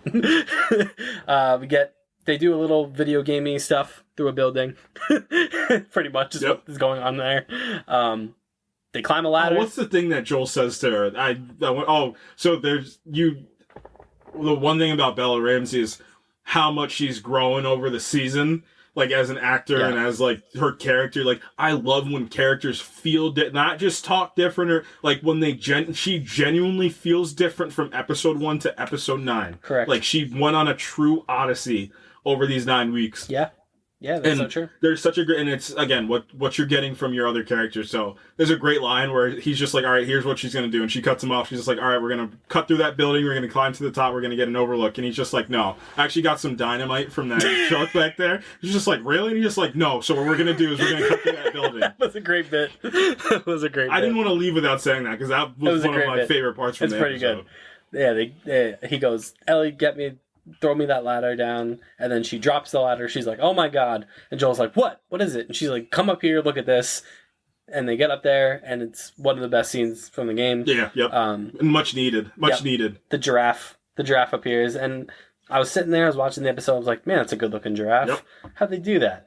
Turns out, I just go on Instagram the next day and I see IGN just like, it was a real giraffe, you idiots. I'm like, what? So they have this moment with this giraffe. Ellie, it harkens back to like the escalator moment in episode 7, and she's just like, I mean, I've never seen a giraffe in person, so she lives in an apocalypse and saw a giraffe. So imagine how that feels. Yeah. They pet the giraffe, it walks off, and there's a herd of giraffes. It's just like this one moment of like, everything is fine. The world is at peace for like this one isolated moment in time, and it's really, really great. It's incredible. It's one of the best, like you said, one of the best sequences in the game, and it's just, you need it. Like, you need to go from episode 8, the most traumatic experience of her. It's the show and the story has such an incredible flow, because you go from 1, and then you go the beginning of 1 to the end of 1. Like, he gets, he doesn't know it yet, but he gets a second chance. You go from 2 to 3. You go from this very horrible situation and this very horrible death, and then you get to episode 3 where it's just like, maybe a relationship could work in this. And then you go from episode 5 to episode 6, like a community that doesn't work, to a community that works seamlessly. And then you go from episode 8 to episode 9. So yeah, it's really great. And then they're walking and talking through this abandoned Fedra camp, and Joel's opening up a lot, and opening up about Sarah, which obviously if you go back to episode 6, that was a very no. Yep. Don't talk about Sarah. But Ellie asked him, like, did you come here with Sarah? And he goes, no, like, she had been gone by then. And that's like a big step for him to just not casually admit that his daughter died, but like just be able to talk about it. And then he comes clean about the scar in his head. Man, oh man, was I caught off guard by this, because this conversation does not take place in the game. Nope. Conversation doesn't take place in the game. It's just implied so hard that Joel's just like, from the beginning, was such this tough, rugged, hardcore guy. When that's just not. He was just. But like, of course, he would have tried to kill himself. Yeah. Like, it's just. He talks about it. He's very open about it. He talks about like, I'm the guy that missed, basically, and. Man, that's a great line. That's a great bit of writing there. And he talks about, like, after Sarah, like, I saw... I didn't see the point. And then... She's like, I know why you're telling me all this. And he says, like, I reckon I do. He wasn't afraid to do it. Like, it wasn't that. He was ready to die, and then he just flinched, and that was it. The gun went off, and he didn't die. And then, man... Just one of my favorite lines from the entire show, when Ellie says, time heals all wounds, I guess, and he goes, it wasn't time that did it. And they just look at each other for a second. And then they're just like, all right, let's go. Yeah. I love you, Dad. I love you, new daughter. And then flashbang. Oh, the way they set it up is who directed this episode? Ali Abbasi. Ali Abbasi, who directed episode 8 also. So, man... And flashbang. Yeah, boom. It's like the guy, and they're reading the puns, and in the unfocused background, he's just show was walking. great. I was the just show like, was great. Holy crap! Yeah, flashbang. They're both knocked out, and we wake up. It's Marlene. That's right. It's the Fireflies. Hey, you're Marlene from The Last of Us Part 1. We haven't seen Marlene since episode 1. She's back. Since she was just degrading Kim. You have a effing ear on your effing head, I love Kim. this scene because, like, it lulls the audience into, like, a false sense of security. Because, like, oh, we like Marlene, right? Yeah, like... She's the one who sent... him on this mission. Yeah, this is, like, the adventure. Right. And she's telling Joel, like, I can't believe you're here. Like this is crazy. Like, I've lost so many people just getting here. And, like, here you are. I can't believe it. Congrats. You beat The Last of Us, Joel. Yep. That's it. You're in like the you're in the basically the Red Dead Redemption 2. Yeah, like the epilogue. Yeah. You're John now. And he's like, is Ellie okay? She's like, yep. She's being prepped for surgery. Dun, dun, dun. He said, excuse me? He said surgery. And she's like, yeah. We figured it out. We figured out how her immunity works. Like, it's a bunch of science stuff that I'm not going to get into. And so she explains, but then he has this realization, like, the cordyceps grows on your brain. And she's like, yeah. And he's like, so she's going to die. And she's like, yep. Yeah. And Joel's like, absolutely not. He's like, does anyone get, like, a say in this? And Marlene's like, I do. Yeah. I sure get a say. Yep. Do you have this Firefly badge? Didn't think so. And Joel's like you can't do this to me. And Marlene is like, I can. She's like, this is for the greater good. Like, do you understand what her life means? And Marlene kind of opens up to him, like, I've known her since she was born. Like, her mother was, like, one of my best friends. Like, you're not the only person in this situation that is attached to her and cares a whole lot about her. Like, I raised her, basically. Right. And Joel's like, I'm gonna get you. Mm-hmm. Marlene's like, you will try. Yeah, you get him out of here. Yeah, get this guy out. Kick him on the street. Get him out of here like it's the Apollo Theater. Get him out of here. He makes a move, shoot him. Mm-hmm. Those guys not listening clearly to this direction. Maybe they're the worst NPCs in this universe. They are. Because as soon as he overpowers the first guy, I'm shooting him in the head. There's no way he should have time to overpower the first guy, shoot the second guy, and then shoot the first guy. They were probably more confused as to why this 52-year-old has got that dog in him. They were like, holy crap. Yeah, so he pulls the old stop gag, I guess, that you do when you're being escorted out of a building. He's like, I didn't tell you to stop moving. And Joel's like, I just want to know which way we're going. He's like, down the stairs. Mm-hmm. And then it's on. Yeah. So like I mentioned, Joel overpowers these first two guys, kills the first guy. So this should be noted. From this point on, he is killing people immediately. All right. Man, it's one of the best scenes in TV that I've seen in recent memory of just, it's the choice that you make. So your choice is flipped because here's the thing. In the game, you're Joel, right? You're him. You are him. You're him. He is also him. He's also him. You're Joel, so you don't have a choice, right? You're the main character. You've been playing as this guy this whole time. That's the only thing that matters. Though they do the same thing in the show, but they flip it and reverse it because you're emotionally Joel now. So you're like, the music drowns out. Once I find Gustavo Santaolalla, it's on site. It's that first guy that's like on the ground. I just kept telling him he's gone. Like Joel's, yeah, he's gone, but he's the most present he's ever been. Because you know what makes me know that he's gone? I always harken back to this moment because every time we see Joel kill from after this moment, like that moment sticks with me. It's the sniper. Mm-hmm. The sniper always sticks with me, and it stuck with me, especially in this sequence, because he is killing these fireflies indiscriminately. But that sniper in episode 5, he was so hesitant. Mm-hmm. He's like, "Don't make me do this. I don't want to do this. Like, I don't want to hurt you." He's trying to like negotiate with the guy. The guy goes after him. He kills him off screen because we assume what happened. In this, there's no negotiation. No negotiation. He's gone. He's gone. He has this look on his face, like this blank expression, like one goal, one objective. You can't take my daughter away from me. Like you're not. There's nothing on planet Earth that's taking my daughter away from me. He kills, I don't know, a dozen people. Probably more. There was a lot of guys. There's a lot of people in there. It's a federal-run hospital that's going to manufacture the like. It's a very harrowing sequence of events that unfolds here. He gets up. They do the thing from the game where he interrogates that first guy when he's like, I don't have time for this. Bang, kills him dead. And then the music flips, and what it does really well is it drowns out. Craig Mazin talks about it early that he's probably there to annoy all the sound guys, but he's like that, and I immediately knew why he was so adamant about the sound on this scene, because you drown out all the sound effects from the guns, all the stuff, and it's just like you don't hear it. You don't hear any of the gunshots. All you hear is just the score just going, and you just see him clearing out room, hallway, just expressionless, executing these people. Like, I mean. Well, the one thing we're going to talk about is the perspective, because the whole theme of this whole thing, before we get into the season review, was Joel right? That's the question. That's the question that's been there for almost 10 years now. Yeah. Was Joel right? Should he have done what he did? Yeah. It's one of the biggest, I think it's probably the biggest debate in gaming history. One of, yeah, for sure. Now that the show's out, it's going to be one of the biggest debates in like live action story. Like, was Joel right to...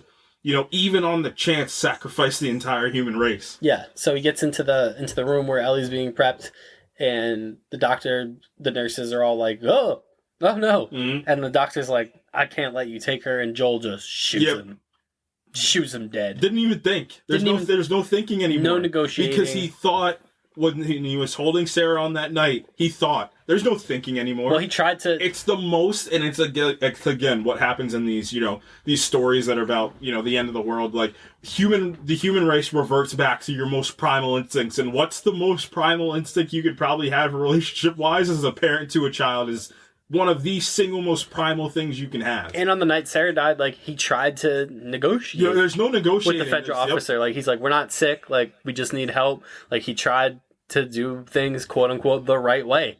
And that guy did not care. So Joel was not going to give anyone else a chance to not care.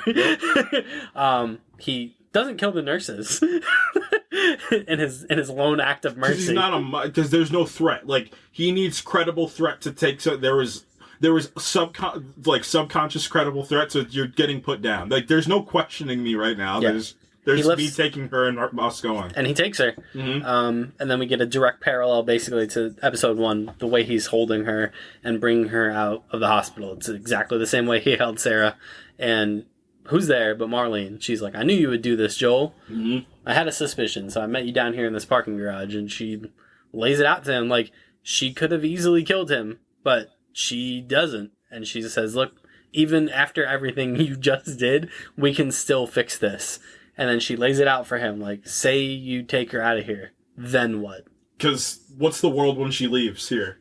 It sucks. It's horrible. This world has, like, what's the life expectancy in this world? It's not, like, this is broken. There's nothing, what is for her out there?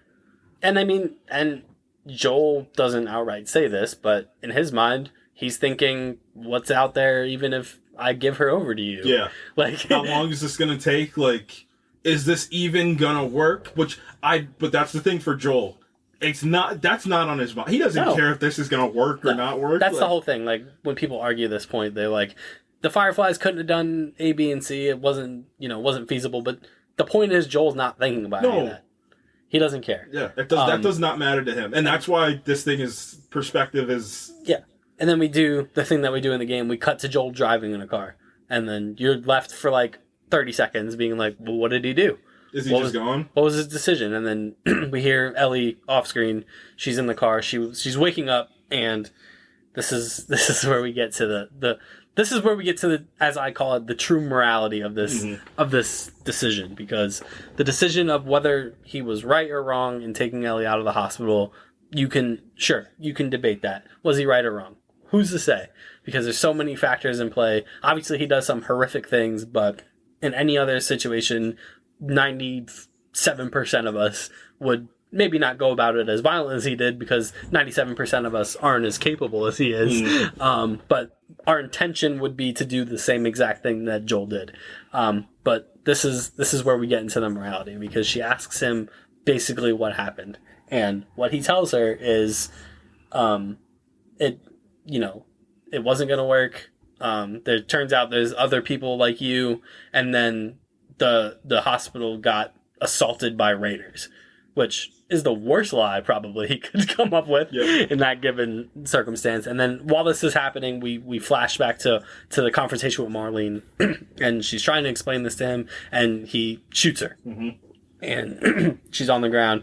Meanwhile, he's having this conversation with Ellie, and we finally get to Marlene saying, don't do this. Like, we can, even as she's laying on the ground, bleeding, dying, she's still trying to appeal to his sense of heroism and his humanity. I shouldn't even say his humanity, because his humanity is ultimately what makes him save Ellie. Yep. It's there. She's trying to appeal to his heroism. Yep. And he just says, you just come after her. And he shoots Marlene right in the head. This person that he got along with, was friendly with, had previous exchanges with, just kills her. Dead. He lies to Ellie, says what happened. Ellie straight up asks about Marlene, and he ignores that question. He's like, we had to get out of there as soon as possible. I couldn't get any of your stuff, which hurts her because of how sentimental she is for her belongings. Yep. So that's strike two, Joel. Yep. You don't understand her nearly as well as you think you do. Yep. Because you took away this thing that she's been really adamant about wanting to be. And you can say whether or not, like, she's in the right mind to make that decision. Maybe not. But this was what she felt her purpose was. Yeah. So that's strike one, that you lied about that. Strike two is she's a very sentimental person, and you left behind all of her stuff, like her Right. joke book and all that. Yep. You know, all that stuff that she has like attachment to, and you took that Right. by leaving it there. Error of omission.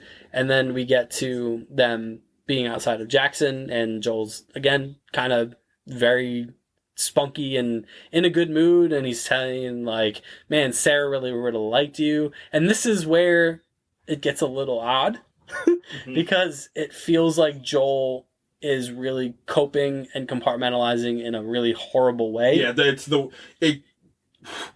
it could be worse than the thing that happened to him. Like, this could be a worse scenario Because of what he's happened. essentially imprinting Sarah onto Ellie now. And printing Sarah onto Ellie, and also throwing all of his trauma away for what's worse. Like, obviously, the better thing is that she's alive, but now the episode began with her being lied. Like, obviously, she was a baby, but the episode began with a lie to make sure Ellie stayed alive. Now it's ending with a lie to make sure that Ellie's alive. And Ellie, you know, he's explaining like, Sarah really would have liked you, like, you're both funny, this, that, and the other thing. It's a really, you know, it's a lot. It's a lot for Ellie to take in. And she stops like right outside of Jackson. And I do enjoy the callback when he was like, it's a 5-hour hike, but it's nothing we can't handle. Because it's what Ellie says to him when they're going to Jackson the first time. And so she stops and she's like, hold on, wait. And she goes, fuck. Like that thing that person, like someone says, like when they know they're about to say something really difficult. All cards on the table, Yeah. Joel. And she go, well, first what she does is, she tells Joel about Riley. And, you know, that can be interpreted a bunch of different ways. What it said to me, at least, was the reason I wanted to do what I was doing and wanted to be maybe the savior for humanity was I don't want there to be a world where there's another Riley or another Tess or another Sam. Yep. Like, I don't want to keep losing people if I don't have to. Yeah, yep. And so I don't even think it's like her being. I mean, obviously the Jesus parallels are Jesusing in this for her in the show, but even deeper than that, like I think it's more personal. Like that's what this story is extremely personal. I just think it's just she's tired. I think that for being 14, she's wise beyond her years because she had like even Sam. Like Sam didn't feel like he was 8. He feels much older. Like she's seen too much for a 14-year-old to have to. Everyone's been telling her she's way too smart for her own good. Yep. From the Fedra officer to Riley telling her like you're not as smart as you think you are, but she is. And yeah, she says her name was Riley and she was the first to die. And Joel's like, where is all this coming from? And then she goes, swear to me. Yep. Swear to me that everything you said about the Fireflies is true. And there's just a long pause. And Joel goes, I swear. Like, without hesitation. And she goes, okay. And that's it. Done. Story's over. Crazy. That's The Last of Us. That's it. This story is just one of the most perfect stories. That okay is just, it says everything. It says it's like a frame being able to get you 1,000 words. Like, because at that point, she knows that he's lying, and he has lied. And her saying what she said is essentially giving him an ultimatum. Like, this is your last chance to come clean. Like, and, like, I'll go with you, but, like, from here on out, she doesn't say this, obviously, but from here on out, like, if you lie to me again, like, our relationship will never be the same. She doesn't explicitly say that, but that's what that whole thing means. Yeah. And that's what that whole exchange is about. What I'm reading more into this too, and I think I'm retroactively thinking about The Last of Us Part 2, is the fact that she's 14. Like, and you can take that either way. Like, she's wise beyond her years, but she's naive enough to believe that, like, me cutting my hand and putting my blood over somebody, like, can cure somebody of something. Like, I think that's what's going to make Part 2 so much more impactful, is she's not a kid anymore. Once Part 2 hits, like, I think once she got older, her brain was just like, he lied straight. And I think her right now, and that's the other side, like, her being wise beyond her years, I think she knows. She absolutely knows. But I think she's letting her naive nature take control. So when she starts to get older, I'm getting more done and more done and more done. Like, and it's also, I mean, she cares about Joel. Exactly. Immensely. She's hurt by the fact that he lied to her like that. You know, because he really hadn't up until that point. He was blunt with her, sure. He was dismissive, he was closed off, but he never outright lied to her about anything before until the most important thing that you could lie about.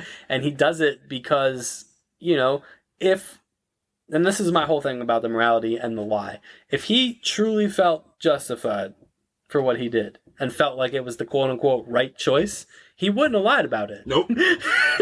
He wouldn't have lied about it because he would have at least hoped that she would understand. But for him to lie about it tells you that he knows that she wouldn't go with it. Oh, this is why. Isn't this what makes a good story, so we can have discussions like this? You know how I take that? I'm going to counter. You know how I take that? I think it's the same thing of death for him is just equally as bad as if he puts her off. Because I think it's two things. I think it's she's going to turn into a version of himself, which I mean, yeah, we'll wait for a little bit. But, and then the second half is just like, that's as good as dead, is that if he lies, like, he knows, and if she knows, like, it's as good as being dead. Like, the relationship is dead. Everything that he's built, the vulnerability that we talked about, it doesn't matter. What has this all been for if she can't associate with me anymore? And then, the messed up thing about it is it's already happened and he doesn't realize it. Mm-hmm. But how personal, how real, how ever so gosh darn real. Yeah. It's one of those things that, like, you're talking to somebody and you notice that, like, things aren't quite how they were and you don't know why, and then you ask them what's wrong and they go, everything's fine, but it's not fine. And that's kind of where they leave it. Like, that's where Joel and Ellie kind of are. Like, he thinks, I don't know if he truly thinks that everything's fine. Maybe he's convincing himself that everything's fine because he does have the second chance, but from Ellie's perspective, everything is most definitely not fine because she trusted him with her life. And in the end, he made a decision to protect her life, but not for her. Yep. However, it was possibly the most selfish decision that a person can make, because whose life is that? That's not his life to dictate its... Are you saying Lamar's life didn't matter? Come on, man. We had a good thing going in that show, you know? Some cool themes, some cool visuals, some solid ideas, and then you do that. But yeah, and like the crazy thing about all of this retroactively is this was supposed to be the end. It was supposed to be a one and done. Like, we were never supposed to get Last of Us Part 2. Oh, but I'm so glad that we did, because you want to go in the spoiler corner and we can talk, because just so you know, while you've been talking about this, I was watching the Part 2 ending this whole time, and I was just thinking, because, you know, like, everything amalgamates to something. Like, your story never truthfully ends. Yeah. So I keep thinking,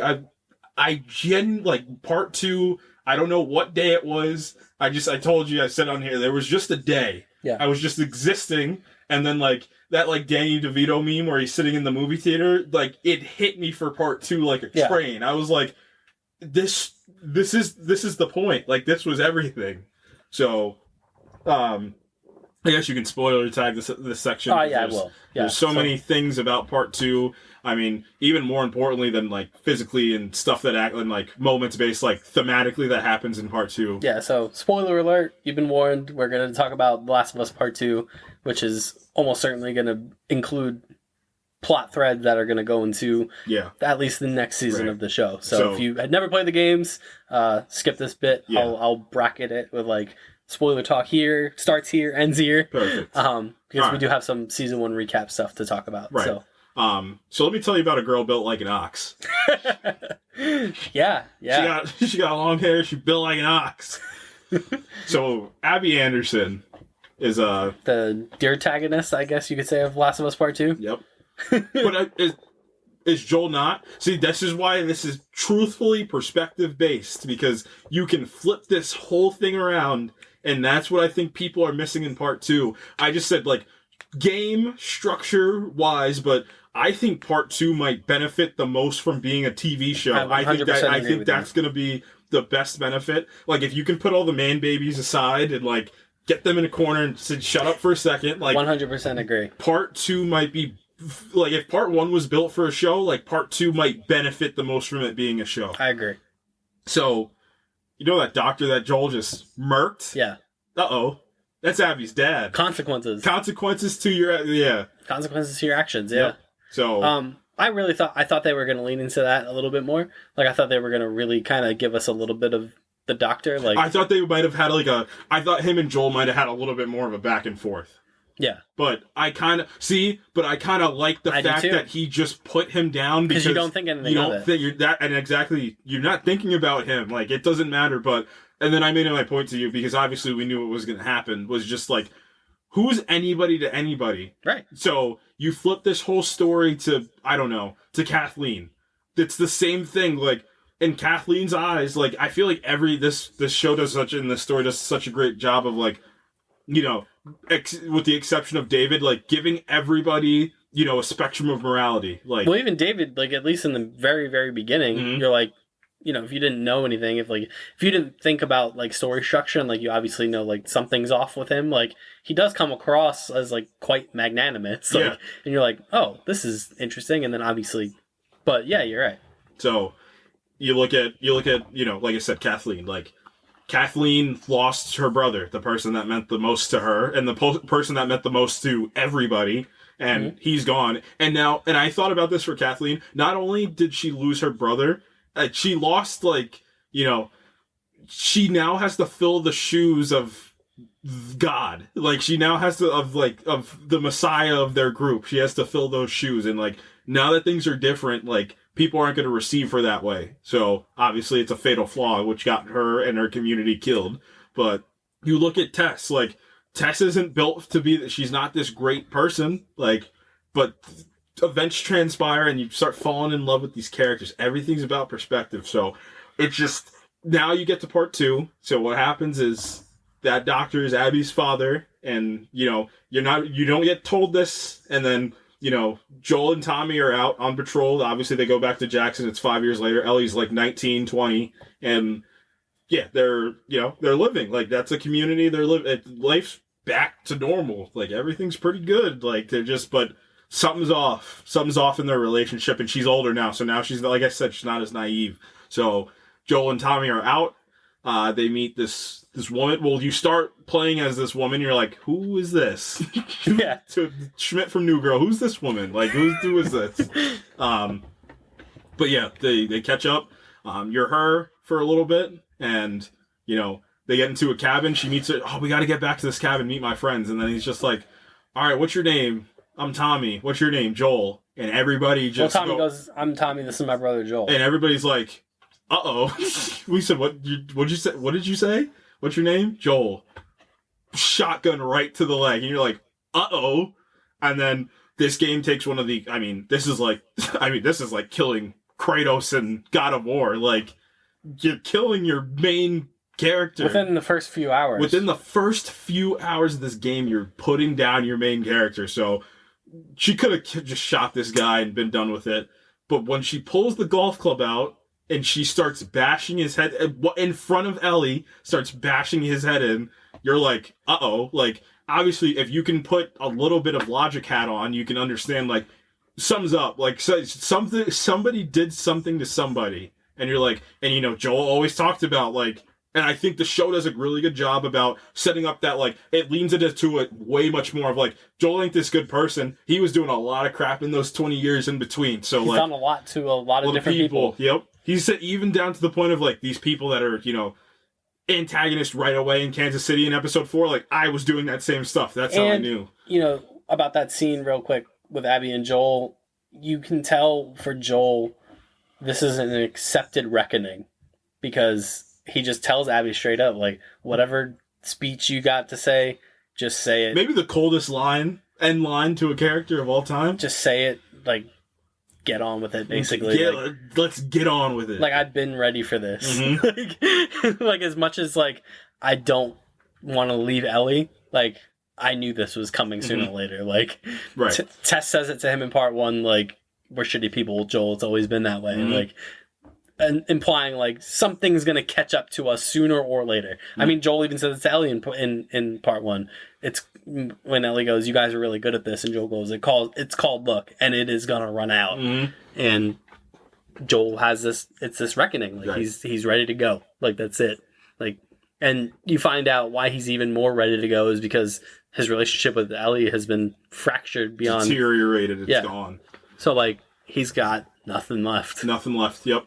So even in Abby's moment of like, I'm redeeming myself or my father, it still feels hollow to her because he didn't beg for his life. He didn't feel bad about it. And what an incredible theme to add, because that's the theme of this game. It's like, well, it's a cycle of violence type of thing. Yeah. Because it's consequences for your actions and the cycle of violence that, comes from that, of this idea of revenge. So because that's what happens. Yep. Ellie goes on a mission to kill Abby. So, oh man, and it's just that trauma is all coming back too. So, yep, she kills Joel, and that's it. And she's just like, let her go. And Abby's like, let her go. She didn't do anything. She's a little girl when that happened. Like that doesn't matter to anything. So let her go.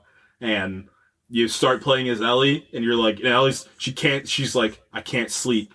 I can't eat. Like nothing feels right now. Like I can't. I need to settle this. And Tommy comes too, and Tommy's like, we're gonna put in. I mean, Tommy's like the president of this community. Like he's like, well, you see how reluctant he was to leave Jackson to take Ellie off Joel's hands. Yep.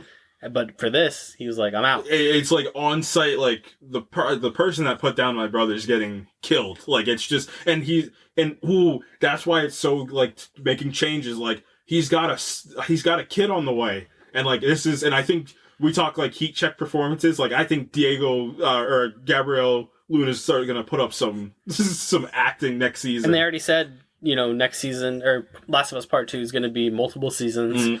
So I don't think we're going to get like Joel killed in like the first few episodes. Yeah, I think that's a conscious decision on Pedro Pascal being, so famous his part. So I think we're going to get a lot more I think we're going to see the deterioration of Joel and Ellie. I think truly what next season's going to be about is going to be the deterioration of Joel and Ellie's relationship. The deterioration. I think they're also going to get Abby ready to be more liked by the time that the game comes out. I think that's also going to happen. But so you kind of play through that. Abby's like, all right, or Ellie's like, all right, she's in Seattle, let's go. Yeah. And there's some cool bits that are thrown in. Like the gameplay in 2 is just incredible. Yeah, it's one of the best, most fluid gameplays in any game ever. But I don't know, man. I really love part 2. Like I truthfully love part 2. Yeah. Like I just from the bottom of my heart love this game. I think you're right. I think because one of my biggest issues with part 2 is the pacing. Right.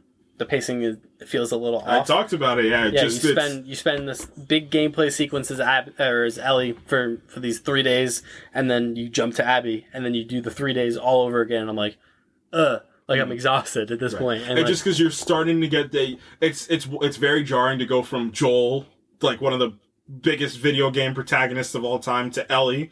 But she's still familiar, so you're like, okay, now I'm getting comfortable with Ellie. Like I'm starting to understand her emotionally, and then it's just Abby. So structure-wise, I think is the biggest problem. Story-wise, I don't think there's a problem. Like, I agree. I genuinely don't think there's a problem. So you go back and you play as Abby for 3 days, and guess what Abby does? Abby goes on a Joel arc, and Abby meets a young guy named Lev and his sister, and they have their own arc where she needs to take him and kind of get him away from once the Seraphites out. Like I said, if we're talking next season wish list, I hope they do the prologue sequences. Yeah. I hope they do one for the Seraphite like queen that was there. Like I want to know what she did. Like I think that she killed like some infected in front of some people, or like these things can be killed. Oh, what movie is it where they did that? When they were just like, they're not in, oh, well, I mean Rocky IV. He's not a machine, he's a man. So, yeah, I just hope they lean into that, but obviously, like I kept saying, like the people of Seattle, beware. of Abby and Ellie, because once they come through town, your people are gonna just start dropping like flies. But Yeah. I mean, the ending, that's the bit. That's the thing. So, you know, you go on this revenge tour, and this whole while you're playing as Abby, now you're starting to see what's going on. Like, you find out that she figures out who it's Joel killed her father, and her father was just a guy that was trying to save the human race. That's it. Like, and again, once you switch the perspective, like, it's much more, like, consumable. Like, the guy just truthfully was just trying to save humanity. That's it. Give his daughter a world that she could live in for all these years. But also, you know, not without his own kind of biases, because Marlene asks him, what if this was Abby? And he doesn't answer her because he knows he would not sacrifice his daughter. Did you take it like that? Yeah. I didn't take it like that. I took it the other way. I don't think he would have. Because I don't think he's a doctor and he's trying to do this thing, but he's not magnanimous. Like, if anything The Last of Us taught me, it's nobody in this world is good. Nobody in this world is not selfish unless you talk like children. Like, you think about, like, Sam. Like, Sam has no motivations. Yeah. Like, ulterior motives. For even Henry acted out of selfishness for his brother. So I think Jerry's the very same way. He doesn't view Ellie as, what if this was Abby? He just views her as, like, it's not Abby, so I don't have to worry about it. Right. But if it was his daughter, I don't think he'd make the same call, because I don't trust anybody in this world. Sure. So yeah, they're trucking through. The sniper's Tommy. One of the greatest bait and switches in gaming history, where Abby's just facing, like, there's this, like, prolonged action sequence where, like, this sniper's just going after them, and you're like, but you know it's not a Seraphite. They don't carry, like, firearms on them. They use, like, you know... Goes back to the perspective thing. Yep. So you're just like, holy crap, like, who is this guy just trying to kill them this whole time? Like, you genuinely don't know who this can be. You just think it's, like, a random raider, and then next thing you know, it's Tommy the whole time. You're like, let's go. Yeah. And but while you're playing as Abby, you're like, oh my god, like, this is like, I gotta put this guy down. Yeah. The ending. There's a time jump. Yeah. God. Ellie's lost everything. We won't She's dive lost into that, but everything. You know, this. It's not the fact that she lost everything. It's the fact that she was presented with the idea of everything could be okay. Here is your family that's not possible in the apocalypse. Here it is. You got Dina. You got, what's his name's son? Jesse's son. Like, cool. You have your family. You have your wife. You have your kid. You have your ranch with the sheep. That's all you needed, right? But she can't let it go, man. She can't sleep. She can't eat. I need to do this. She's just like, then show me that you've changed. Stay. And she's like, can't. Sorry. I'm out. I gotta, let's get it done. Like, we got some unfinished business. So she goes to Santa Monica or Santa Clara, like something like that, yeah. Something in California. She finds Abby. And Abby's been through her own trials and tribulations, because the game flips back to Abby and Lev. They're trucking through California. They're trying to find a boat. Oh, they're trying to find the Fireflies. Yeah, the Fireflies. If they ever do part 3, I think they're gonna bring that up, of like what happened after the Fireflies' whole mission was upended. Yeah, it was upended. So, that last fight just replays in my head all the time. Like, just as impactful in my opinion as this finale. And that's saying something, because you guys have just watched it live action. So it's so, like, it's the most primal fight you'll, like, ever see in, like, live action. Like, Abby bites Ellie's fingers off. Like, Ellie's just cutting her. Like, she's got her switchblade, but it's just, again, all cards on the situation table, like, all cards on the table situation. Like, all right, you killed my dad. Your dad killed my dad. All right, let's, like, Quaritch and what's his name? Jake Sully. And Jake Sully. Let's get it done. Like, all right, we got it. And, like, Abby's done. Abby's like, I told you I never want to see you again. I told you again I never wanted to see you again. This is the 3rd time, but I'm, you know, and now Abby's Joel at this point, because she's got somebody that she needs to protect now, and she's just like, I can't let you go, right?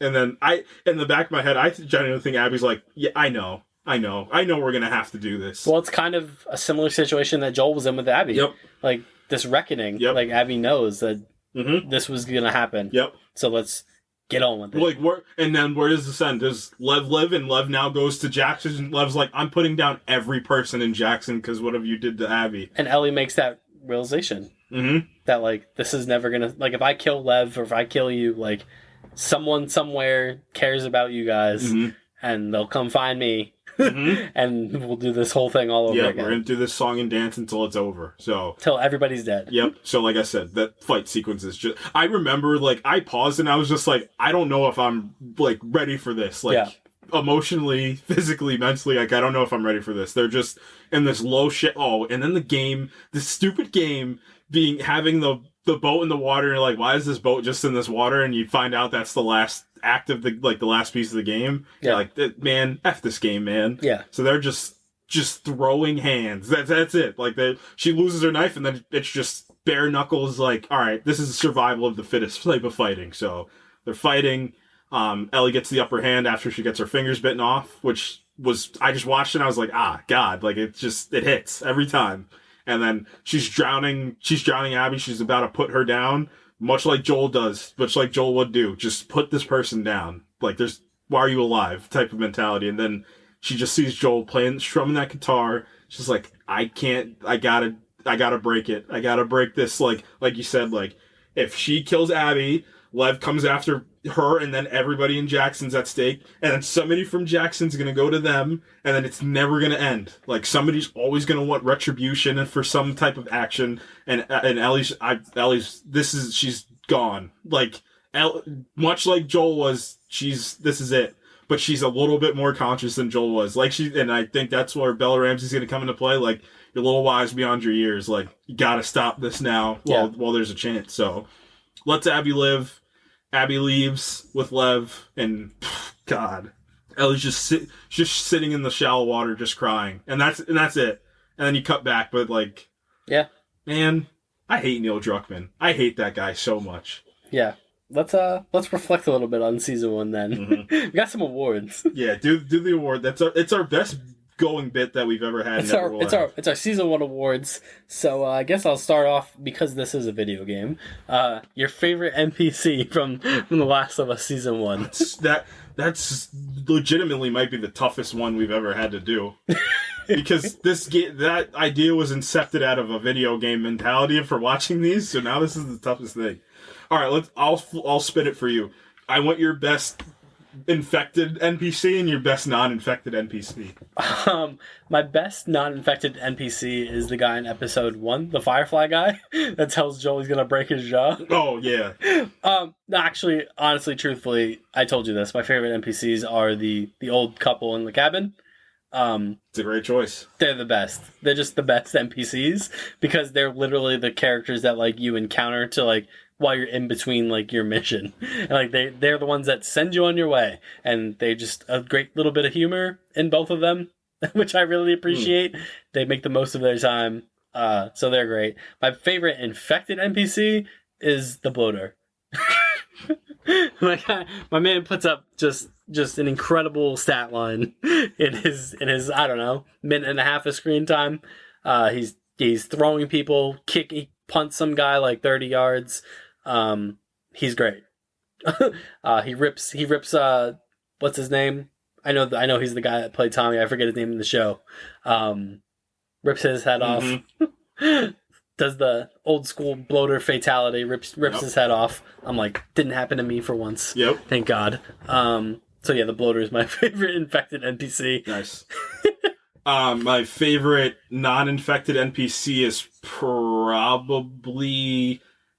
I'm gonna go with the guy that gets killed by Joel in episode 4 because of because you need to make sure that events that happen, like, however small or big, impact your main plot, so, or your characters and things that they do. So, and just this idea that, like, this is the first time Ellie's, like, or it's not the first time that Ellie's done this to somebody. It's just the plead, and what that does, too, and I don't think it's talked about enough. It also world builds, too. Like, the fact that he's pleading for his life, like, all right, we can figure this out, we can trade for what you want, and Joel's like, nah, we're actually good. So, yeah, I hope you liked your life up until now, because it's over. So... that's my favorite NPC. It's just when he started breaking, he's just like, hey, my name's Brian, by the way. And Joel's like, cool, goodbye. Like, yeah. Favorite infected? Oh, the one from episode 1. It's you want to talk about a heat check performance of him? Like what kind of like? He was on Demon Time. He was on Demon Time. Like I've never. I was gonna say I've never seen anybody want Joel that bad, and then you log onto Twitter, you're like, oh yeah, people want Joel that bad. But yeah, he was anything and everything he could. He looked like a prime Bo Jackson. Like he was jumping over meal carts, tables, tables, running through doors. It was the way he looked up to. Episode 1 is just is that first half of episode 1 is money. Best source material callback. This is fun because it's adapted from a video game. Yep. So I think I know what yours is, but you go ahead.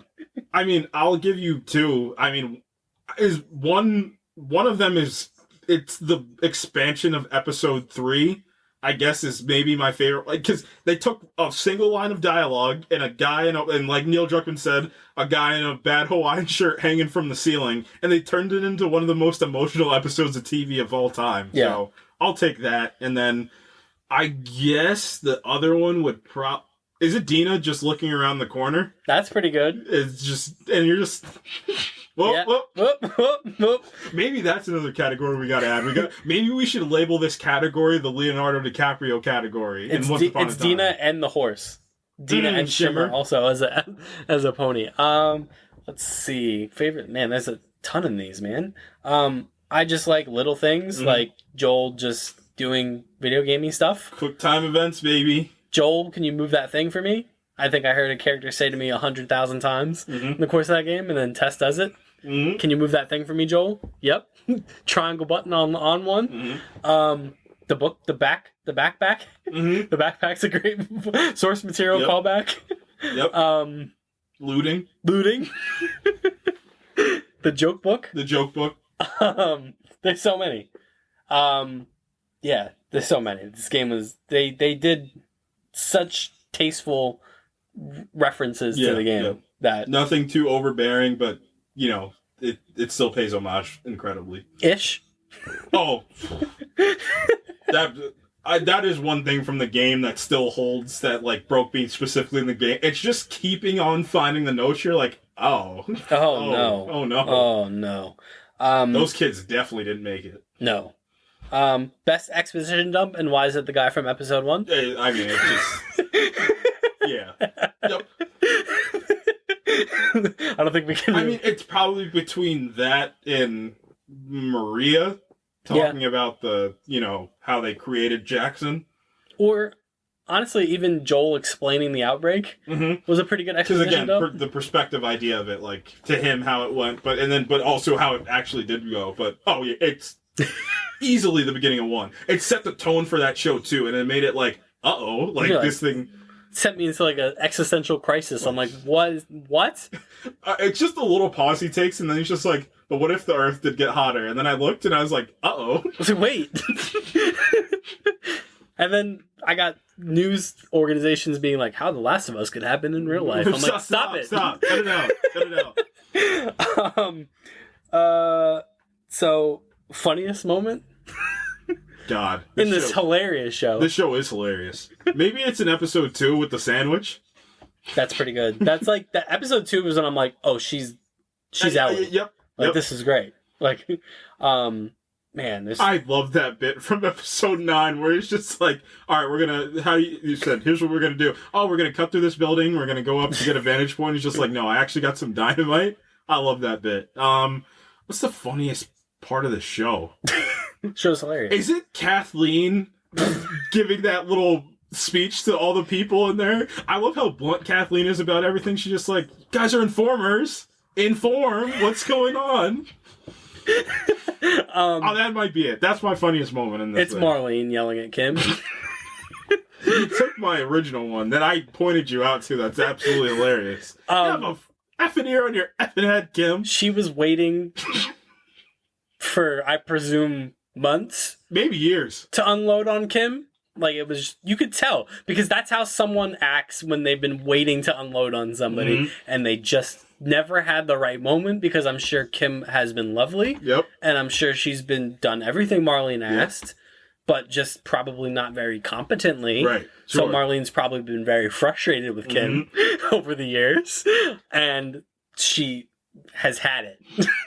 Kim gets her ear blown off, and just in her moment of absolute courage is like, I'll do it. I'll go on this mission to take this girl. And Marlene just snaps because she knows that, like, this is the most important mission. Ellie would have gotten killed by that officer right then and there if it was Kim. Absolutely.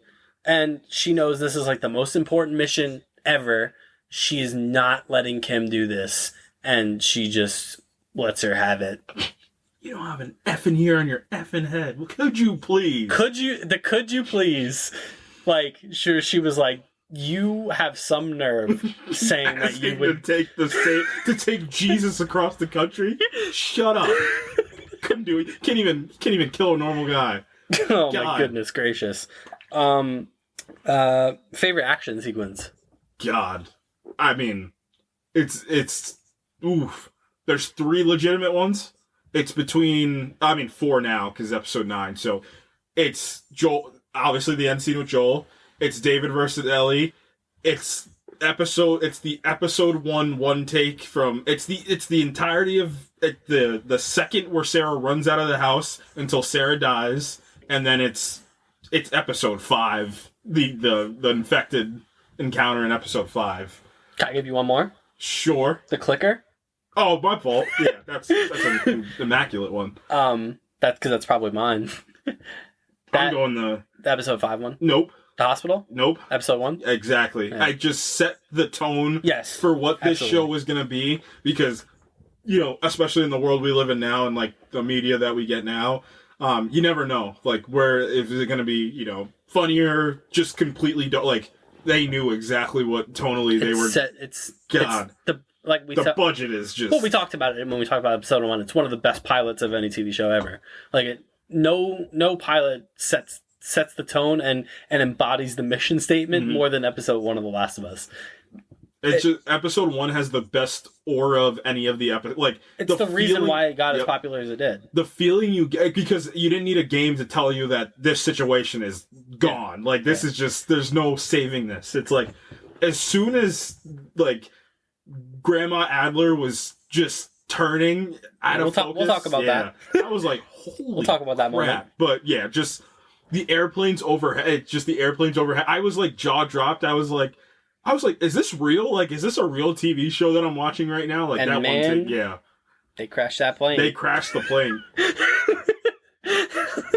They crashed that plane. It was like Joel hitting the dashboard, like, reverse. We're like, can we get out of here, buddy? Reverse. Yeah, the clicker encounter for me was just just a masterclass in tension. Directed by Neil Druckmann also. Man, that when you hear it for the first time, even not having played the game, like if you never like playing the game, it invokes a totally different feeling. Like hearing that clicker for the first time, you're like, no. Yep. Nope. Exactly. Like, no. Yeah. Like. And then if you haven't played the game, you hear that sound, you go, nope. You're like, what the hell is that? And then like you see like the fear on like Joel and Tessa's face. I love it. I love how they structure it because it's just like, Ellie, shut. Like, it's not. It's like one of not like quiet. Like a kid's Silent. like talking, just like, no. It's like, shut. Shut up. We're not quiet. We're silent. God. And then that thing is horrifying. Like, he's just unloading rounds into it. It is not dying. They're stabbing it. Not working. Dude, man, it's insane. We have to shout out our friend Gustavo here for favorite musical moment. Oh, it's either is it 3? Is it 3 where they're eating the strawberries? That's a really great piece.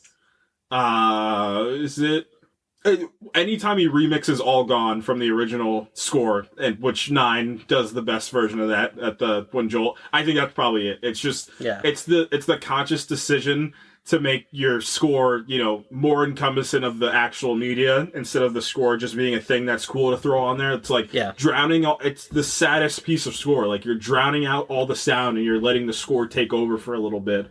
It's an immaculate decision, and it's it makes you feel like you're Joel for a little bit. Yeah, that's harrowing. The bit of music that plays after Henry kills himself.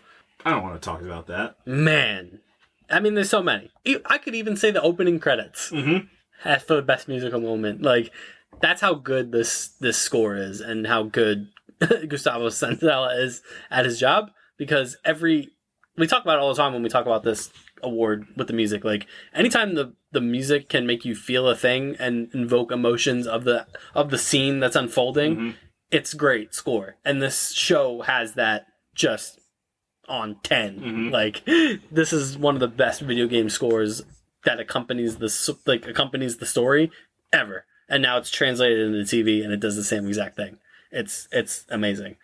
Favorite world building or lore moment? Is it Jerry Anderson getting murked in episode 9? I think, if I'm being honest, it might be the David and Ellie encounter, because I'm just thinking about part 2, like, what keeps happening to you to make you something. Like, that doesn't happen to Ellie and she turns into what she turns into, but I can easily say the same thing about, episode 9. So, I mean, maybe it's, is it Dina? Is it Dina just looking around the corner again? I think for me, it's gonna, I'll go with I guess I'll go with Ellie's trauma. So episode 6 and episode 8 and episode 9 amalgamated, because we don't get season 2 without that. Yeah. I'm going to say the woman in episode 2, the prologue woman. Oh my God. Because nothing sets the stage for just the world more than that.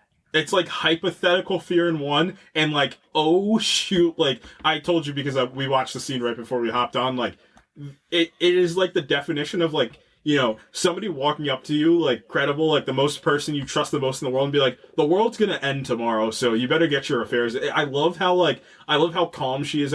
Oh my God. And that even plays into the main theme, because what's the first thing that she says after it? Can I go be with my family? Like, again, like a personal reaction, not like a whole world. Like, obviously she says bomb and she's stone cold, but like as soon as she says family, she starts crying. And honestly, it informs episode 9 because what's the conversation they're having? Yep. She goes, we need a vaccine, we need medicine. And this woman goes, I have spent my life, she says this in Indonesian, obviously, I have spent my life studying these things, so please listen carefully. There is no medicine, there is no vaccine. So you're like, huh. Okay. And then she goes, so what do we do?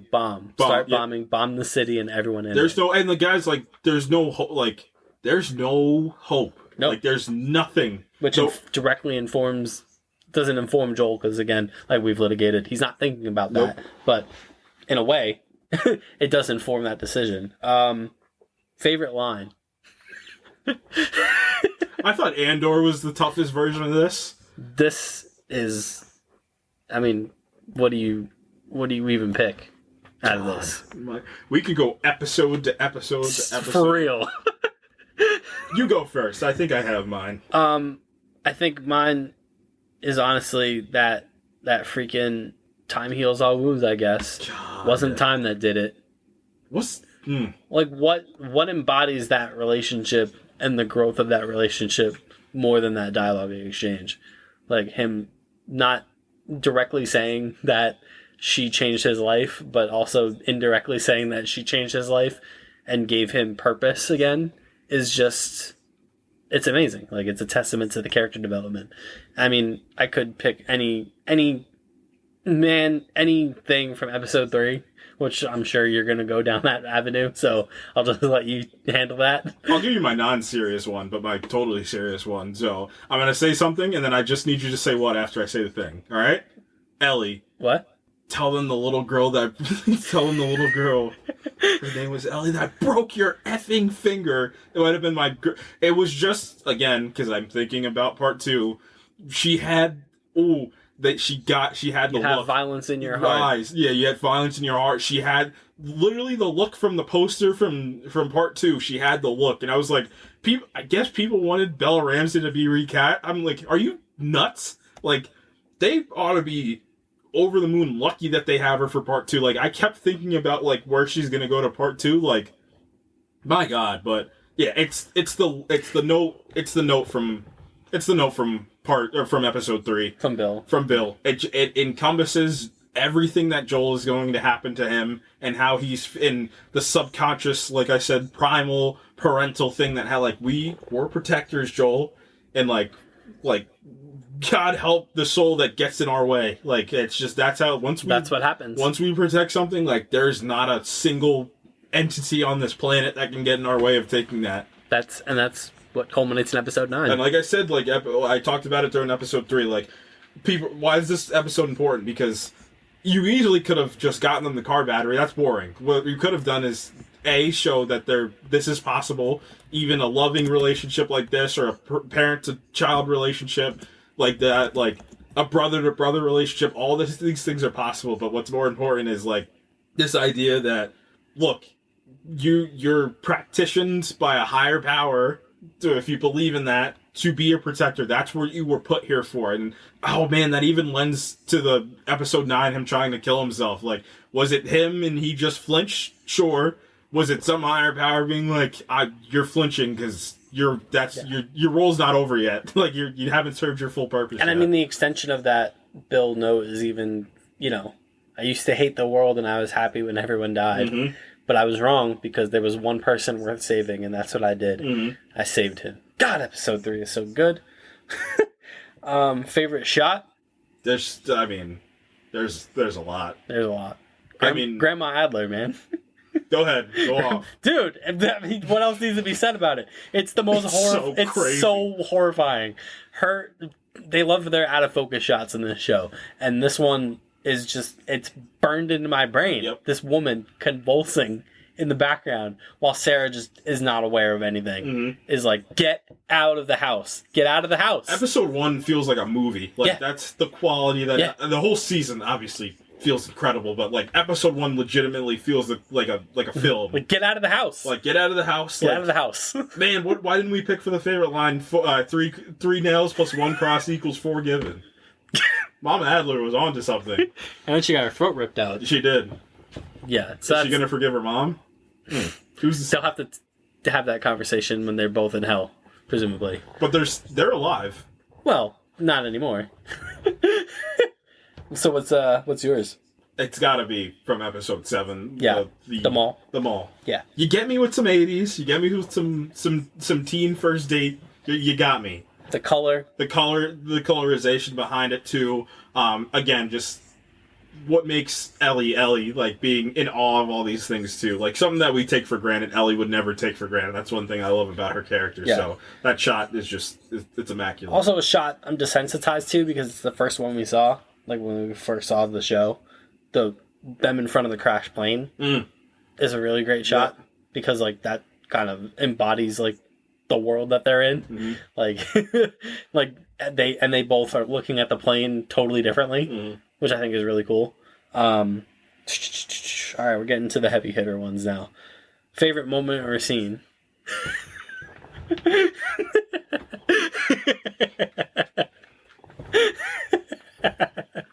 Jeez. This is how the Academy must have felt in 2007, where they had to pick between No Country for Old Men and There Will Be Blood.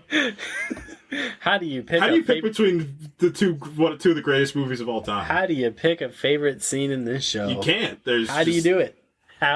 We're better off just going episode to episode and we don't have time for that. We don't. But, man, God, just pick one. Just pick a good one. Oh, all right, maybe we do a non-action and an action one. It's the only way I feel like this could work. Okay. Non-action, I'm gonna go with episode 6 and Joel's all out. I take that back. I'm going with episode 5 and the encounter, or the conversation between Ellie and Sam is in my opinion the single most heartbreaking and endearing scene in this entire show. You don't get that in the game. I was not expecting it. And, like, their relationship is so real and just nice. And, like, this spin for the show of her being, like, an older sister to Sam is just... I hate Craig Mazin so much. I hate that guy. God, it's so good.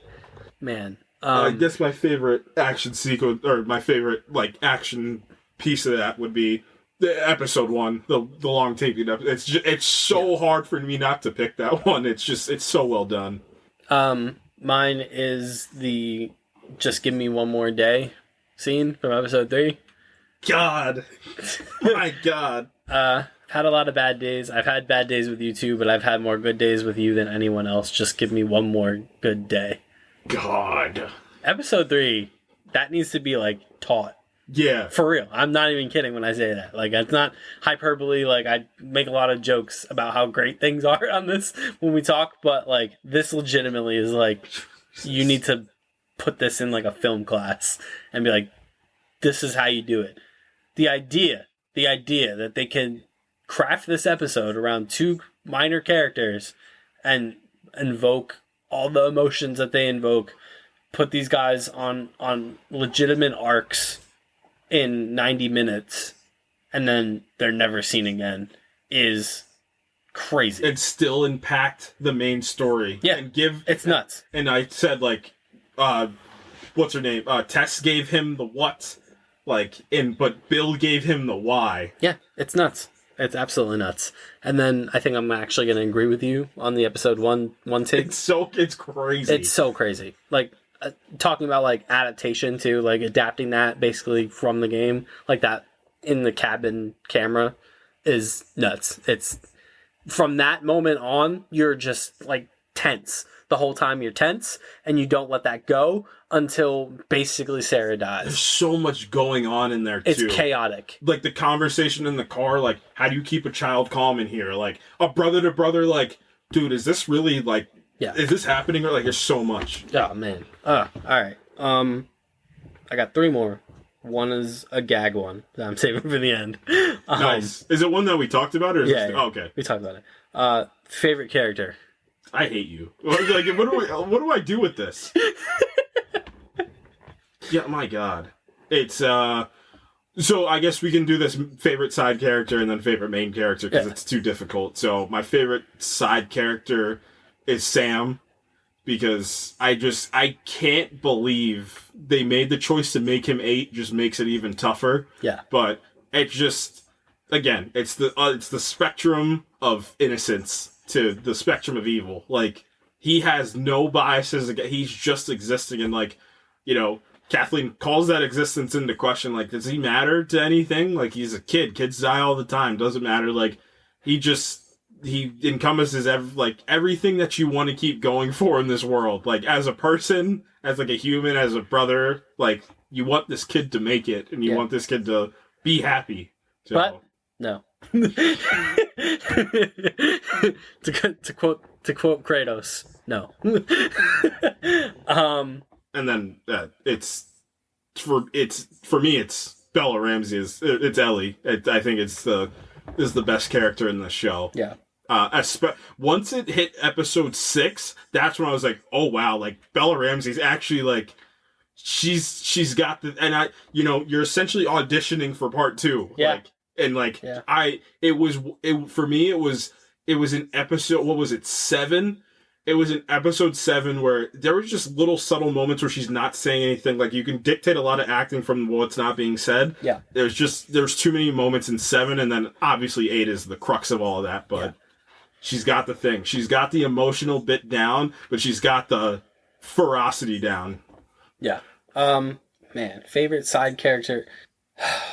I think both of my answers, both side character and main character, go hand in hand because they're both characters that the development in the show was so much more nuanced than the development even in the game.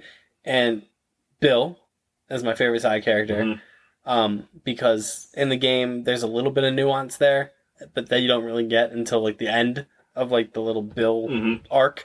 And in the show they just blew that out to like 1,000,000, and he becomes this just dynamic character wrestling with the end of the world, which he was more comfortable. The crazy thing about Bill in the show is he was more comfortable wrestling with the end of the world than he was wrestling with his own sexuality, which is amazing. Like that's the parallel. Is like he was more comfortable managing the end of the world and was easy. That was easier for him than being comfortable with himself. And there's something about that is just absolutely amazing. Nick Offerman both he and Murray Bartlett obviously just detonated that entire episode. Yep. And then my favorite main character is Joel. I think what the writing choice to make him way more vulnerable, make him so much more than what he was in the game. And he was a lot in the game. Yeah. Like, it's not to say Joel wasn't well-rounded or dimensional in the game. But he was the main character that you play a video game as. Yeah. So you're going to get some little bit of plot armor. But in the show, man, when I was so taken aback by episode 6, when he just full cards on the table, like, and it honestly makes the lie to Ellie even more heartbreaking because, like, episode 6, he tells the truth. Like, he's so vulnerable and, like, just lays it all out there. Yep. And then in episode 9, he chooses to put the wall back up and he lies. Where in episode 6, like, when he tells Tommy, like, I can't do this. I'm not able to. Like, physically, I can't. Emotionally, I can't. It's so good. And man, that character becomes so much more when you strip away, like, his just what you see in the hospital and you see what you see in episode 6. And it's just, man. Favorite performance? Go ahead. I feel like you're going to say Bella Ramsey, right? I mean, we can do the same thing. Oh, yeah. My answer's going to be pretty much the same. It's going to be Nick Offerman and Pedro Pascal. Sure. Because I think we both had kind of preconceived notions of what we thought Nick Offerman was going to be as Bill. Based on it just wasn't that. It just was completely based on our experience with the game. Like we were hyped for Nick Offerman as Bill for a very different reason than why we ended up being hyped for Nick Offerman as Bill. He was great. He was great. He owned that episode. Him and Murray Bartlett. It was a co-owning of that episode. Yeah. And then Pedro Pascal brought such a dynamic feeling to Joel. That, not to say it wasn't there, but he brought the humanity out of Joel in every moment. And then that's what makes episode 9 so poignant, is when when that humanity's gone. And you see the hospital scene, and you think back to episode 1 when he just callously dumps that kid's body in the fire. And that's the Joel that you get at the end of episode 9. Like, it comes back. And you're just reminded, like, you've seen him be so vulnerable, and then all of a sudden he just switches gears and he loses all of that feeling and emotion, but he loses all that feeling and emotion because of emotion, like, because of love. Like, he sheds all other semblance of his humanity because of this one person. So, yeah. I'm going to go for my side character. It's going to be Anna Torv as Tess. Yeah. Because tremendous. Again, you're adding way more from the game, too. Like, I generally think, like, you're getting so much more to the point where even little lines is, like, I never asked to, like... I think that line's in the game, but still, like, the way she kind of personifies it in the show, like, I never asked, like, to feel the way I did about you. Like, that shows me history. And Anna Torv feels so... She feels so, like... I just... this thing about... the fact that she got a little taste of hope and what it did to her, like, that, in my opinion, is just, it's so incredible what she was able to, take from that simple fact and, like, create an entire persona and character around it and adapt that character from the game. I think is really incredible. It's like when like those motherly instincts kicked in right away when her and Ellie, like, it's not a coincidence that the first person that, like, Ellie opens up to is Tess. It's like, that's the first person where she kind of, like, lays her barrier down a little bit for. And I mean, Anna Torv was the second in the character comes on the show for an episode or episode and a half, and then they get killed archetype that was going for the show. But her, like I said, her death gave the what, and it's that little monologue that she gives right before she dies. I think that kind of earned that for me. I think she was nothing short of incredible. And then, like I said, it's Bella Ramsey. It was that episode, or 5. It was like 5 to 9. I was like, not only does, like, her playing Ellie have something, like, Bella Ramsey's got something. Like, I genuinely think she's got something that's gonna make her a star one day. So, like I said, it was that look where she's in the cage after she tells David that, and like she had the look that just like, it's like scouting like an NBA player, and like they got the thing that they just got that thing. Like, Bella Ramsey's got the thing. So I think she's going to be phenomenal as, you know, as broken, you know, lone wolf Seattle tearing through Ellie in season 2. Yeah. And 3, I guess. Yeah, multiple Or seasons. they just could make part 3 of the game. And then the last one, which is a joke one, because the world ended in 2003. Your best hypothetical scenario for the fallout of 2003 pop culture or people related in 2003, and what happened? God, I love this. This is the best. This is actually the best question we've come up with so far. This is as good as when we came up with the inception of the NPC category. Yeah. It's up there. Am I gonna go basketball based? Like, it's like the whole joke. Like, how does the cordyceps impact LeBron James's legacy? Significantly. It's so hard not to just spin this towards George W. Bush because it's just much funnier that way. I'm gonna do that. Like what was the fallout for like George W. Bush during this time? Because like he's the president. Because piece of me thinks like he survived, but it was the funniest way to survive. Like he was just like, somebody go get me a gun. Like I genuinely want to think that, but like also he shot Dick Cheney in the head. Yeah, he's just after he turned. Yeah, Dick Cheney's just like don't do this to me. You know who's running this country? He's just like find this, and then just shoots him in the head. But, like, also part of me thinks, like, he did die day one because he was just pounding, like, a burger the night before. Big Texas style burger. No, he was eating Texas toast the night before. Just a box of Texas toast. Man, this tastes different today, but I do like it. And then cordyceps. Shoot. He blamed Al Qaeda for the cordyceps outbreak. Yeah. He said our first assault was on Al Qaeda. Our next assault's going to be on Jakarta. He definitely can't pronounce cordyceps, right? Yeah, the quadriceps are going to be. No, George. They're going to be on my radar, Mr. President. You've done it again. Is it movie based? That's mine. Okay, mine's movie based. We don't know how The Matrix ends. Yeah, we don't. We don't know how The The Rings ends. The crazy thing about The Matrix is, so Matrix Reloaded and Matrix Revolutions came out the same year. Like, both came out in 2003. Yep. So Matrix Reloaded came out at the beginning of the year. And then the Matrix Revolutions comes out in December of 2003. Do you think there was going to be a Release the Matrix cut? Yes. That's what happened. The Wachowskis, someone found the Wachowskis' bodies and found the cut of The Matrix Revolutions. But then they also died and never made it to Jackson. So they could never show it. What do you think the LAQZ was like? Chaos. But I also think it was a who's who.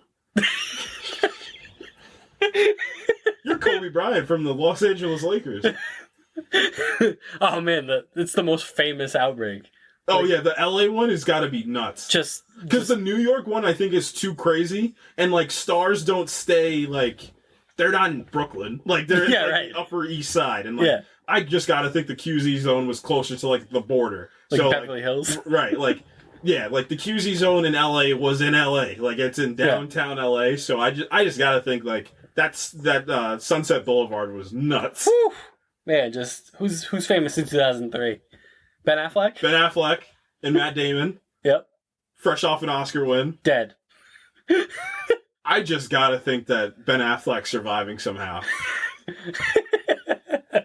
But who's funnier if they live? Like, Hugh Jackman's gotta be making it, right? Dave Chappelle? Oh my god, if Dave Chappelle was alive. The stand-up comedy scene in post-apocalypse?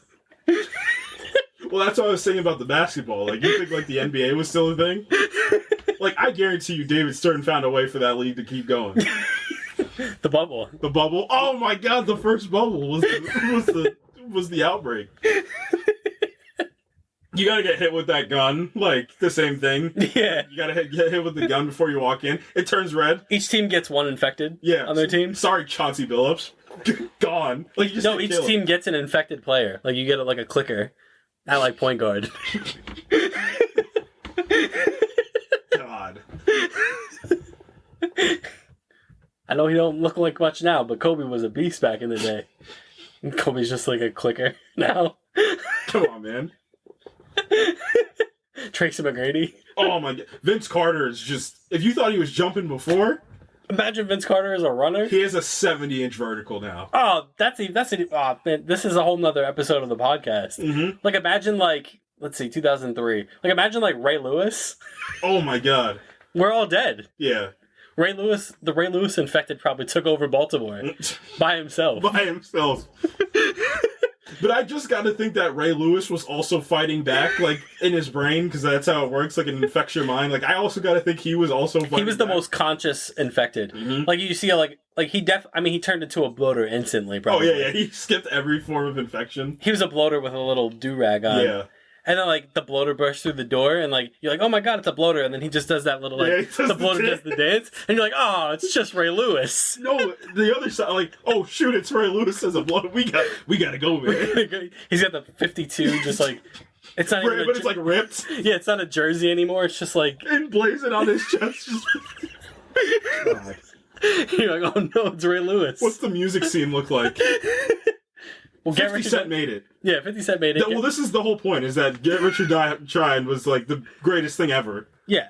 It came out in 2003. What an album to come out during the outbreak. Oh, my God. Like, imagine... Get Rich or Die Trying? Right. I guarantee you that's what the Fireflies, like, have on, like, their when they were forming. Their first motto. Like, the first bombing they did was just, like, they played Many Men before the bombing. Get Rich or Die Trying was their first slogan.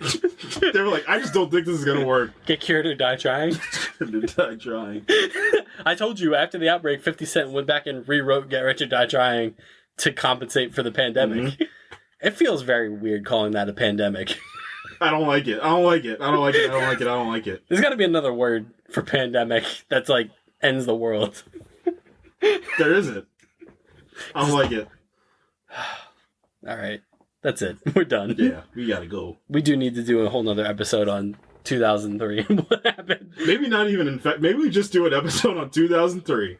Because that Ray Lewis infected just is a unit. That gave me so many ideas. Like Shaq's just the Rat King. Like, yeah.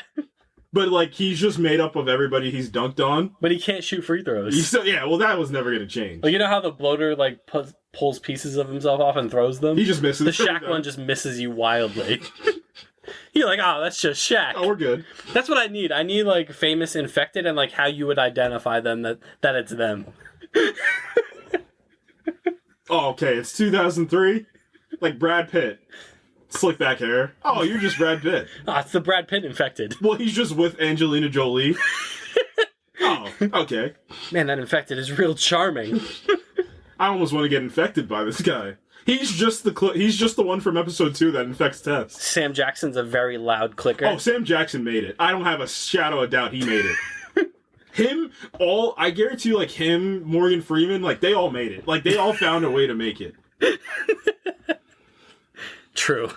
But it's also much funnier. You know in Black Ops 1 where you play as, like, Kennedy, Cash, like, that's, like, it's, like, Morgan Freeman, Samuel L. Jackson, Chris Rock, and freaking, I don't know, Denzel. Like, that's the 4 of them that are there. And you're just like, and they're just surviving. No, you got to take one of them out and replace them. Take Chris Rock out. Take Chris Rock out and replace him with Will Ferrell. And it's much better.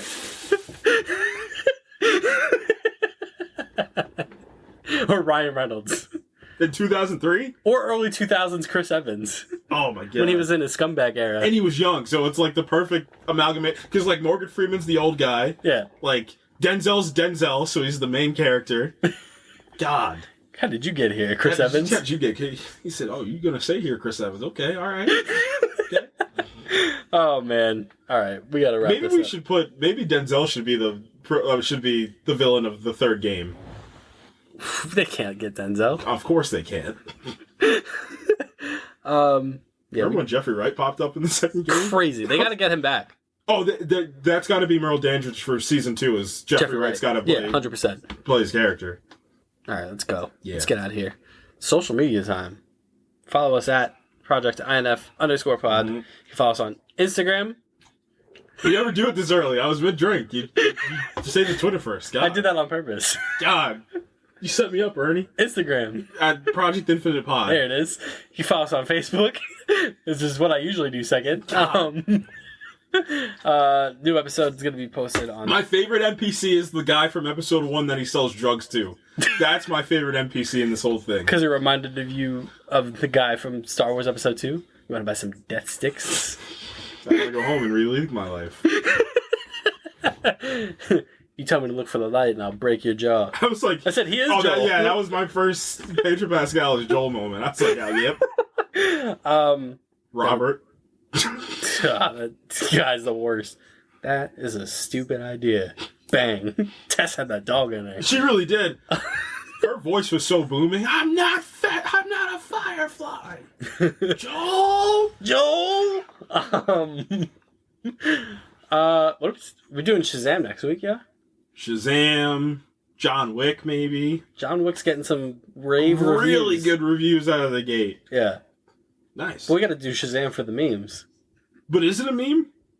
Did you see the last trailer? Yeah. Well, Wonder Woman's in it? Ah, you spoiled it. It's not a spoiler. It's in the trailer. Yeah, sorry. They're doing it again. They're doing this Black Adam thing again. Stop it. Just let it be. Yeah, I think we'll just talk about Shazam. We gotta see it at some point. Yeah, we'll see it one day. It's this week. Yeah, it's tonight technically, or tomorrow night. Tomorrow night, yeah. Yeah, that's it.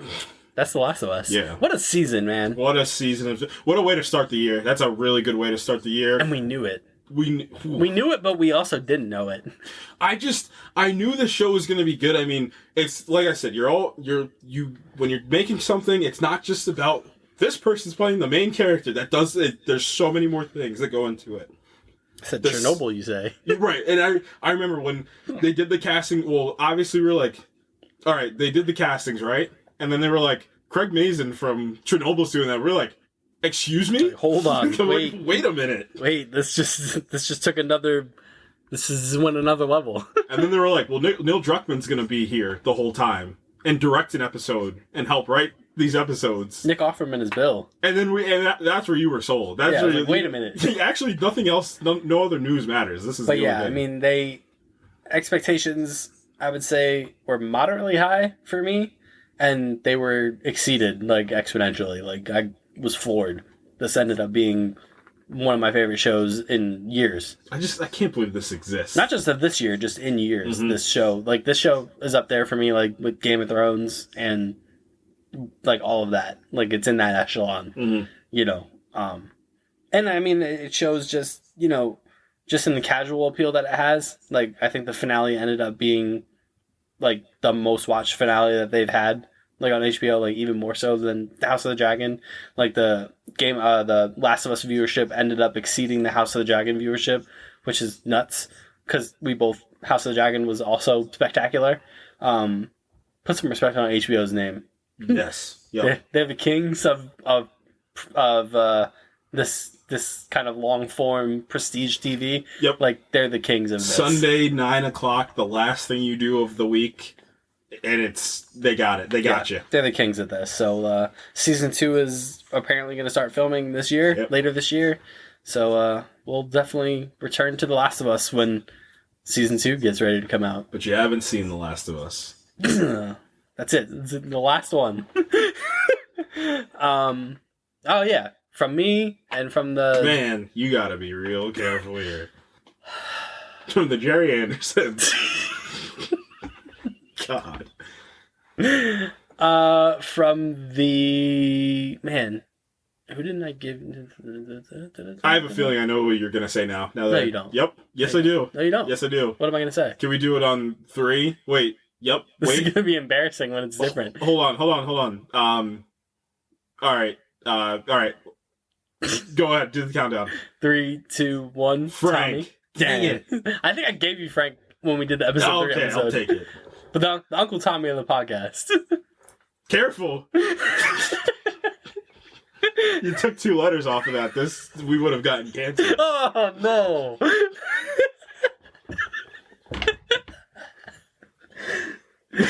You gotta go, man. I dodged a bullet. Did you? Yeah. Because somebody's just gonna edit that part out and just get us canceled. Yeah. The Tommy Miller of the podcast. I'm gonna get a bigger role next season. All right, guys, that's it. We're done. See you next week. Goodbye. Why did Pedro Pascal in the first episode? Why did he have to yell, "Tommy, help me"? Why did he have to do that? Oh, I remember that. Remember where you were when that happened? I remember exactly where I was. That was crazy. I was in my room crying. That's where I was. I was often in my room crying during the duration of this whole show. Seriously. God. All right, we're leaving now. Yeah. Goodbye. Just remember, when you're lost in the darkness, look for the light. Yeah, we know. You tell me to look for the light and I'll break your jaw. Peace.